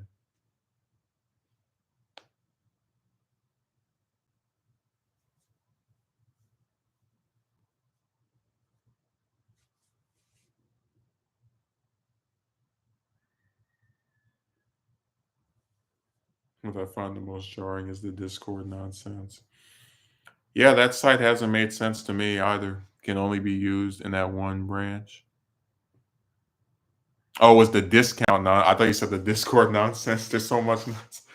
And dude, that's the crazy part that like I've worked other places where they give you a discount. Never have I seen it be so damn rigid. And it's like they assume if you're working for them at whatever restaurant you're at, then it must be one that's close to you. So think about this. It costs me about an average of $8 worth of gas to go out there. Now, I don't pay $8 every day because I fill it up with like 30, $40 worth of, but you get the idea. Like it's about $8 to go to and from there. Um, the thing I usually order is about $12. If you're getting it half off, that makes it 6.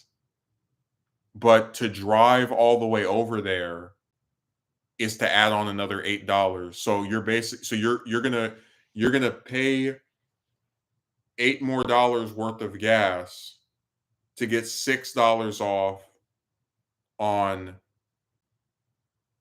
something that you like. I mean, it's just it. And then the crazy part is that okay, you could say, "Oh, I can circumvent that, right? I'll just go and buy like 3 of these. Now I have to keep going back here, right?" Mm-mm. Your discount only applies to one combo, so there's no point. I tell you, this is an era where everything is upside down. You're lucky I don't have like any like real good technology. I would do the stream just like set it up in a way where it's like me standing on the roof. That's like from the roof of here to like looking down.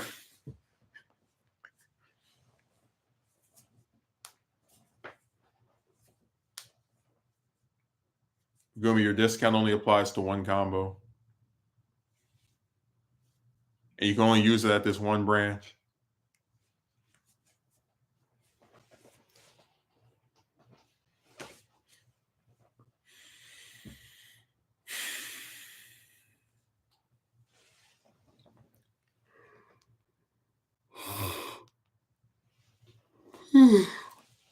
Mm. Absolutely insane. And man, imagine going for like think of the pipeline, right? You went from being able to get free food every time you worked during the time where they were closed to no longer being able to get free food, but you still have your discount, right? So you order something when you come there, right? You get something to eat when you get there, and then something you can have when you take home. Then they screw that up. Like literally, it is a case study of escalation because first you're getting free food that you're enjoying, you're eating. It's like an incentive to work for them, whatever. Then you can't get free food anymore, but like, okay, at least you can get something cheaper than what most, like non-employees would get, right? Then they screw that up. I'm serious. The first time that lady did that thing. I was like, I thought she made a mistake. I was like, there's no way they're doing that because it's been like for months, right? It was $11 for two things. Now it's 17. What the hell? And when she did it again, I was like, okay, well, I'm just not going to order when she's here. And then when she had one of her other managers do it, I was like, okay, well, that's it, finished. And ever since August 22nd, 2 months ago now, right, have not ordered from there. I threw my hands up just like this. Nope, nope, nope. I'll never forget one time. Um, I was at the car wash with my grandmother, and there was a guy who was like, going around begging to ask people for money. And like by happenstance, my dad was also at the car wash. Like like two people will just know each other, but they like showed up there at the same time, just coincidentally. And this guy comes up to me, my grandma, and he's like, "Hey, can you guys spare me some change or something to the effect of that?" And I'm like, "No, no," and she says no, and then she like tries to scold me and say, "Hey, don't like talk to them in such a like assertive kind of aggressive way because you never know what these people have on them." And then my dad is like sitting a little bit away from us, like far away enough to where you wouldn't think he knows us, right? And then the guy goes up to me, he's like, "Sir," and my dad's like on the phone, and the guy's like, "Sir, can I get? I was wondering if you could spare some," and my dad's like, "No, no, no, no, no, no, no." And as the guy's walking away, my dad's on the phone first. He's like, he doesn't know he's asking the same people over and over.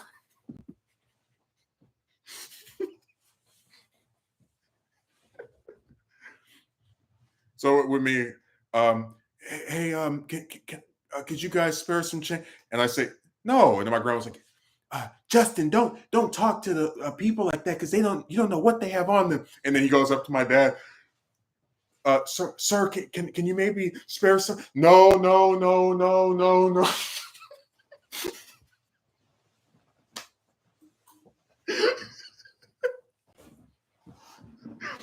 It's just like the idea of the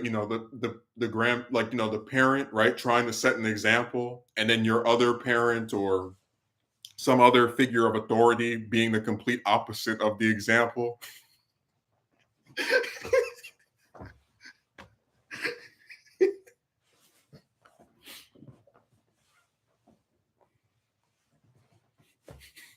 I should do that in my job when they want me to stay for those, like, you remember that for extra hours that they're going to cut off anyway, like they're going to punish you for later on, and they're like, "Hey, want to stay longer?" No, no, no.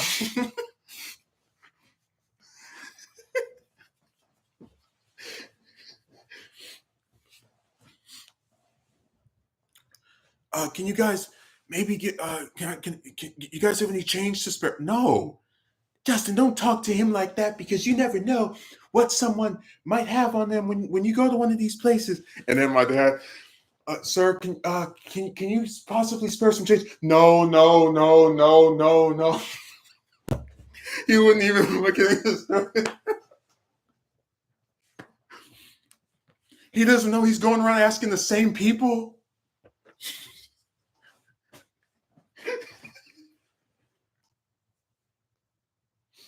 Oh my god.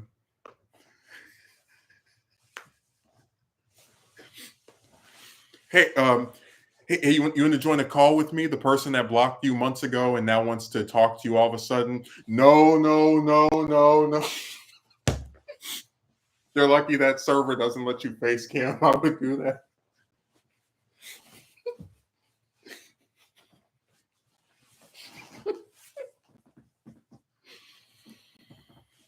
Oh damn.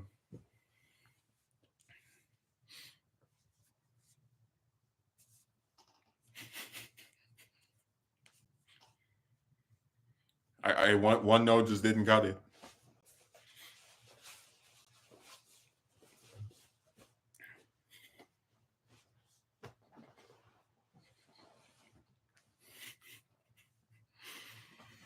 We actually do have people like that here. Typically, by the traffic lights on the high road, they'll come up to the driver/passengers begging for coins. Oh, I had a similar experience when I was going to get some burgers from this restaurant down the street. There was a lady on a bicycle in the driveway, like as you're coming in to the driveway, right? She's on her bicycle, and then as I'm getting some from like getting some, she's like, "Can you order something for me, my love?" Dude, I rolled my window up so fast. I was like, "Just go away." I'm not ordering anything. First of all, it's dangerous to even be on a bike in a driveway, driving in the direction of the cars coming in, and then you're gonna ask me to order. I'm saying people have to just they have some real balls on them. That's all I can say. They're very brazen.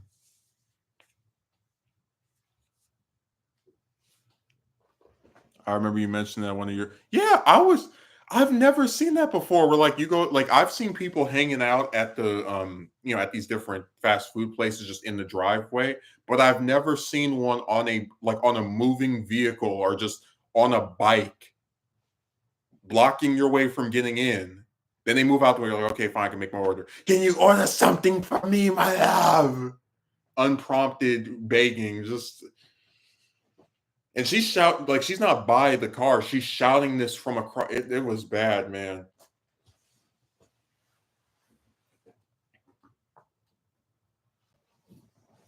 So I do remember mentioning it before, but I'll mention it again. That was of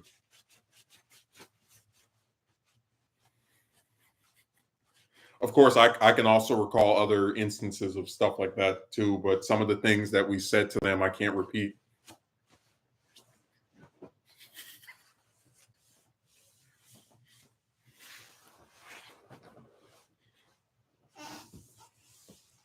Hey, Megumi, do you want to have a long distance relationship with this woman? No, no, no, no, no.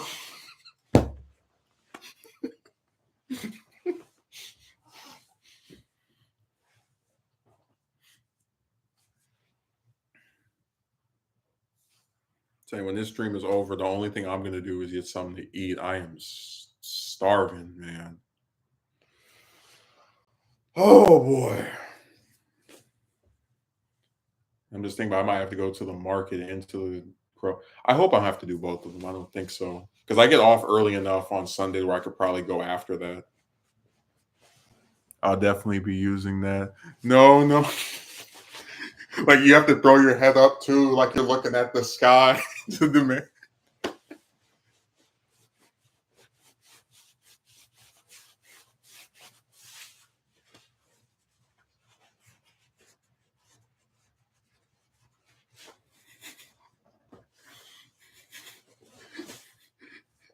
Hey, do you want to join this call with me and my two sidekicks? No, no, no, no, no, no.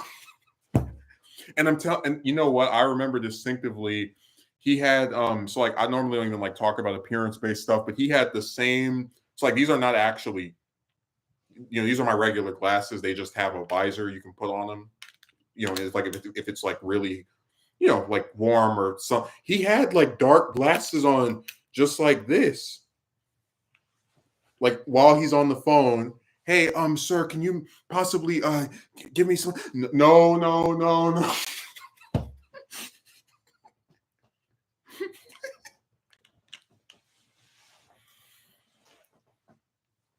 Oh my god.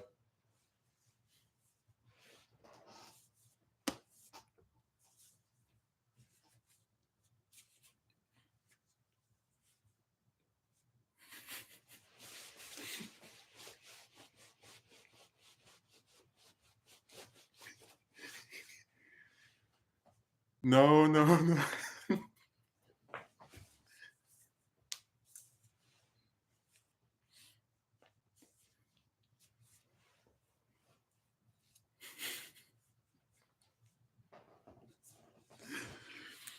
It's just the gesture of like throwing your head up, so irritated by the thought of this guy coming up and asking for. I never could, like, I don't know. I guess I just, even now, I don't know if I'd ever be confident enough to just be so, like with most of them, I just don't say anything, or like I walk past them, or I'll say like no, like just so irritated.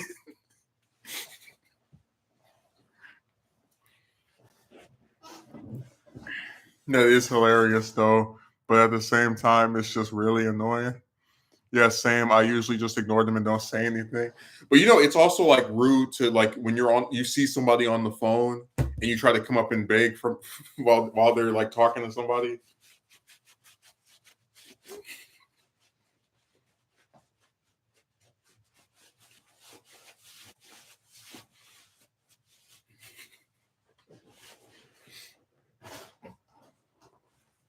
Also, Megumi,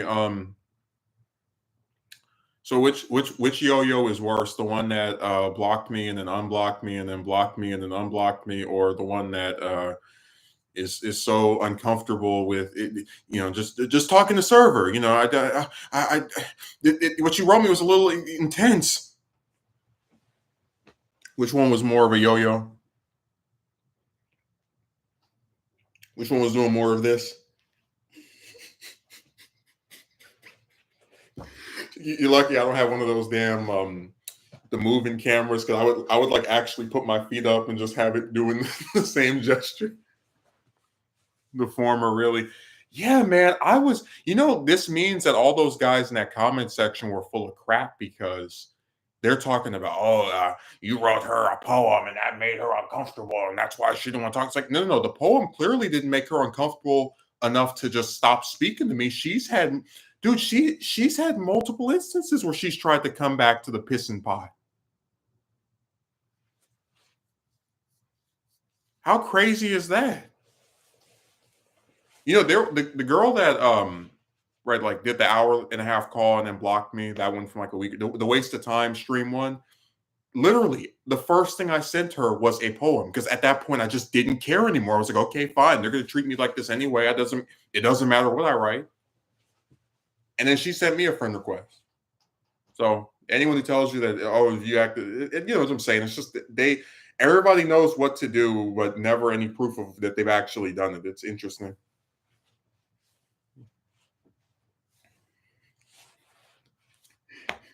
We will talk like adults. Yeah, I'd love to see that happen.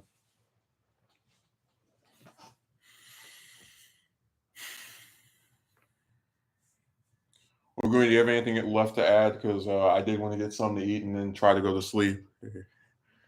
I have not slept since yesterday afternoon. I'd say, what time did I wake up yesterday? 12 o'clock, 1 o'clock. Anything to defend the dingbat, as a wise man once said. You probably did this. You probably did that. Anything we can say to defend the dingbat. It's really sad. And like I said, these guys are not her boyfriend. I'll never understand how these chicks just have these harems of men. Like, I would love to see the day where I could just have two, three chicks following behind me when I go somewhere or when I'm on the phone with someone. Like, it's weird, man. Where the hell where do they get these guys from? They grow them out of a patch or something. Jesus. All these hours spent with guys that are not her man. All these men defending some woman that they can't touch. That I like. It's just, it doesn't make any sense to me. I'm telling you the truth.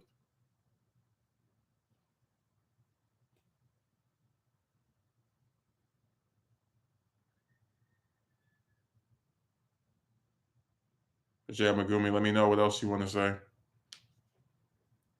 because I'm ready to hit the hay, go out here and warm this thing, and hopefully scare the piss out of the whatever rodent decides to pop up that I heard earlier, and uh, you know get a little bit of R&R. Oh boy.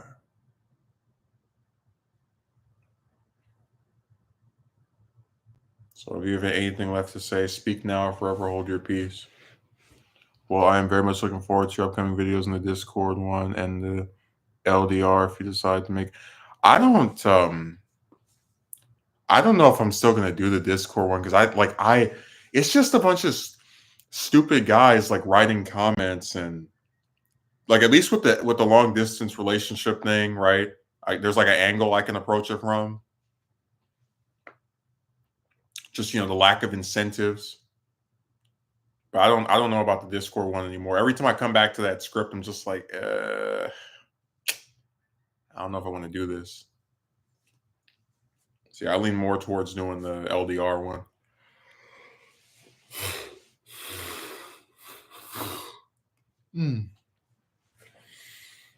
But yeah, I'll probably let me see, what day do I have off?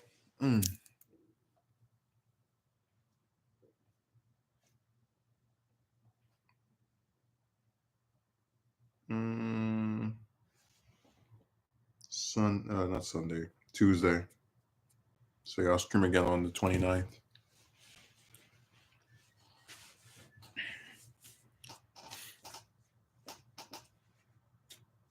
I hope you learned something about the yo-yos. The LDR one will certainly resonate with me personally, and I am sure other people who are also in that position too. But yeah, either way will be great. I hope you learned something about these yo-yos. When a woman blocks you, you might think it's the end, but it might just be the beginning. She might tell you that she's sick of you and she can't stand you, and insult you and tell you to get a life, and ha ha ha, you got rejected. But just give it a few weeks, a few days, a few months. She might just unblock you, and then the whole drama starts all over again. Unless you're like me and you're just sick of it and don't respond.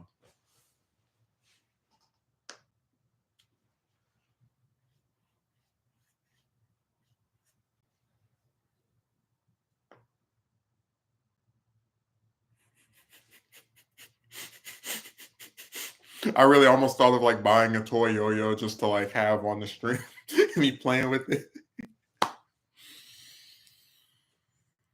God, they just. Thanks for the stream. These yo-yos have nothing better else to do with their time. No, they really don't. That woman. Listen, let me tell you. Like I mentioned earlier, we can cap it off with this. I know when she's online because she was on my friends list. I have seen her sit in the same damn calls for sometimes 6, 7, 8, 9 hours straight. I have gone to sleep at 9 or 10 in the evening over here, woken up at 2, 3, 4 in the morning, and still seen her sitting in that same call. They have nothing to do. They're bored, and these men are their form of entertainment. And I wasn't willing to be that anymore after the way I was treated this past summer.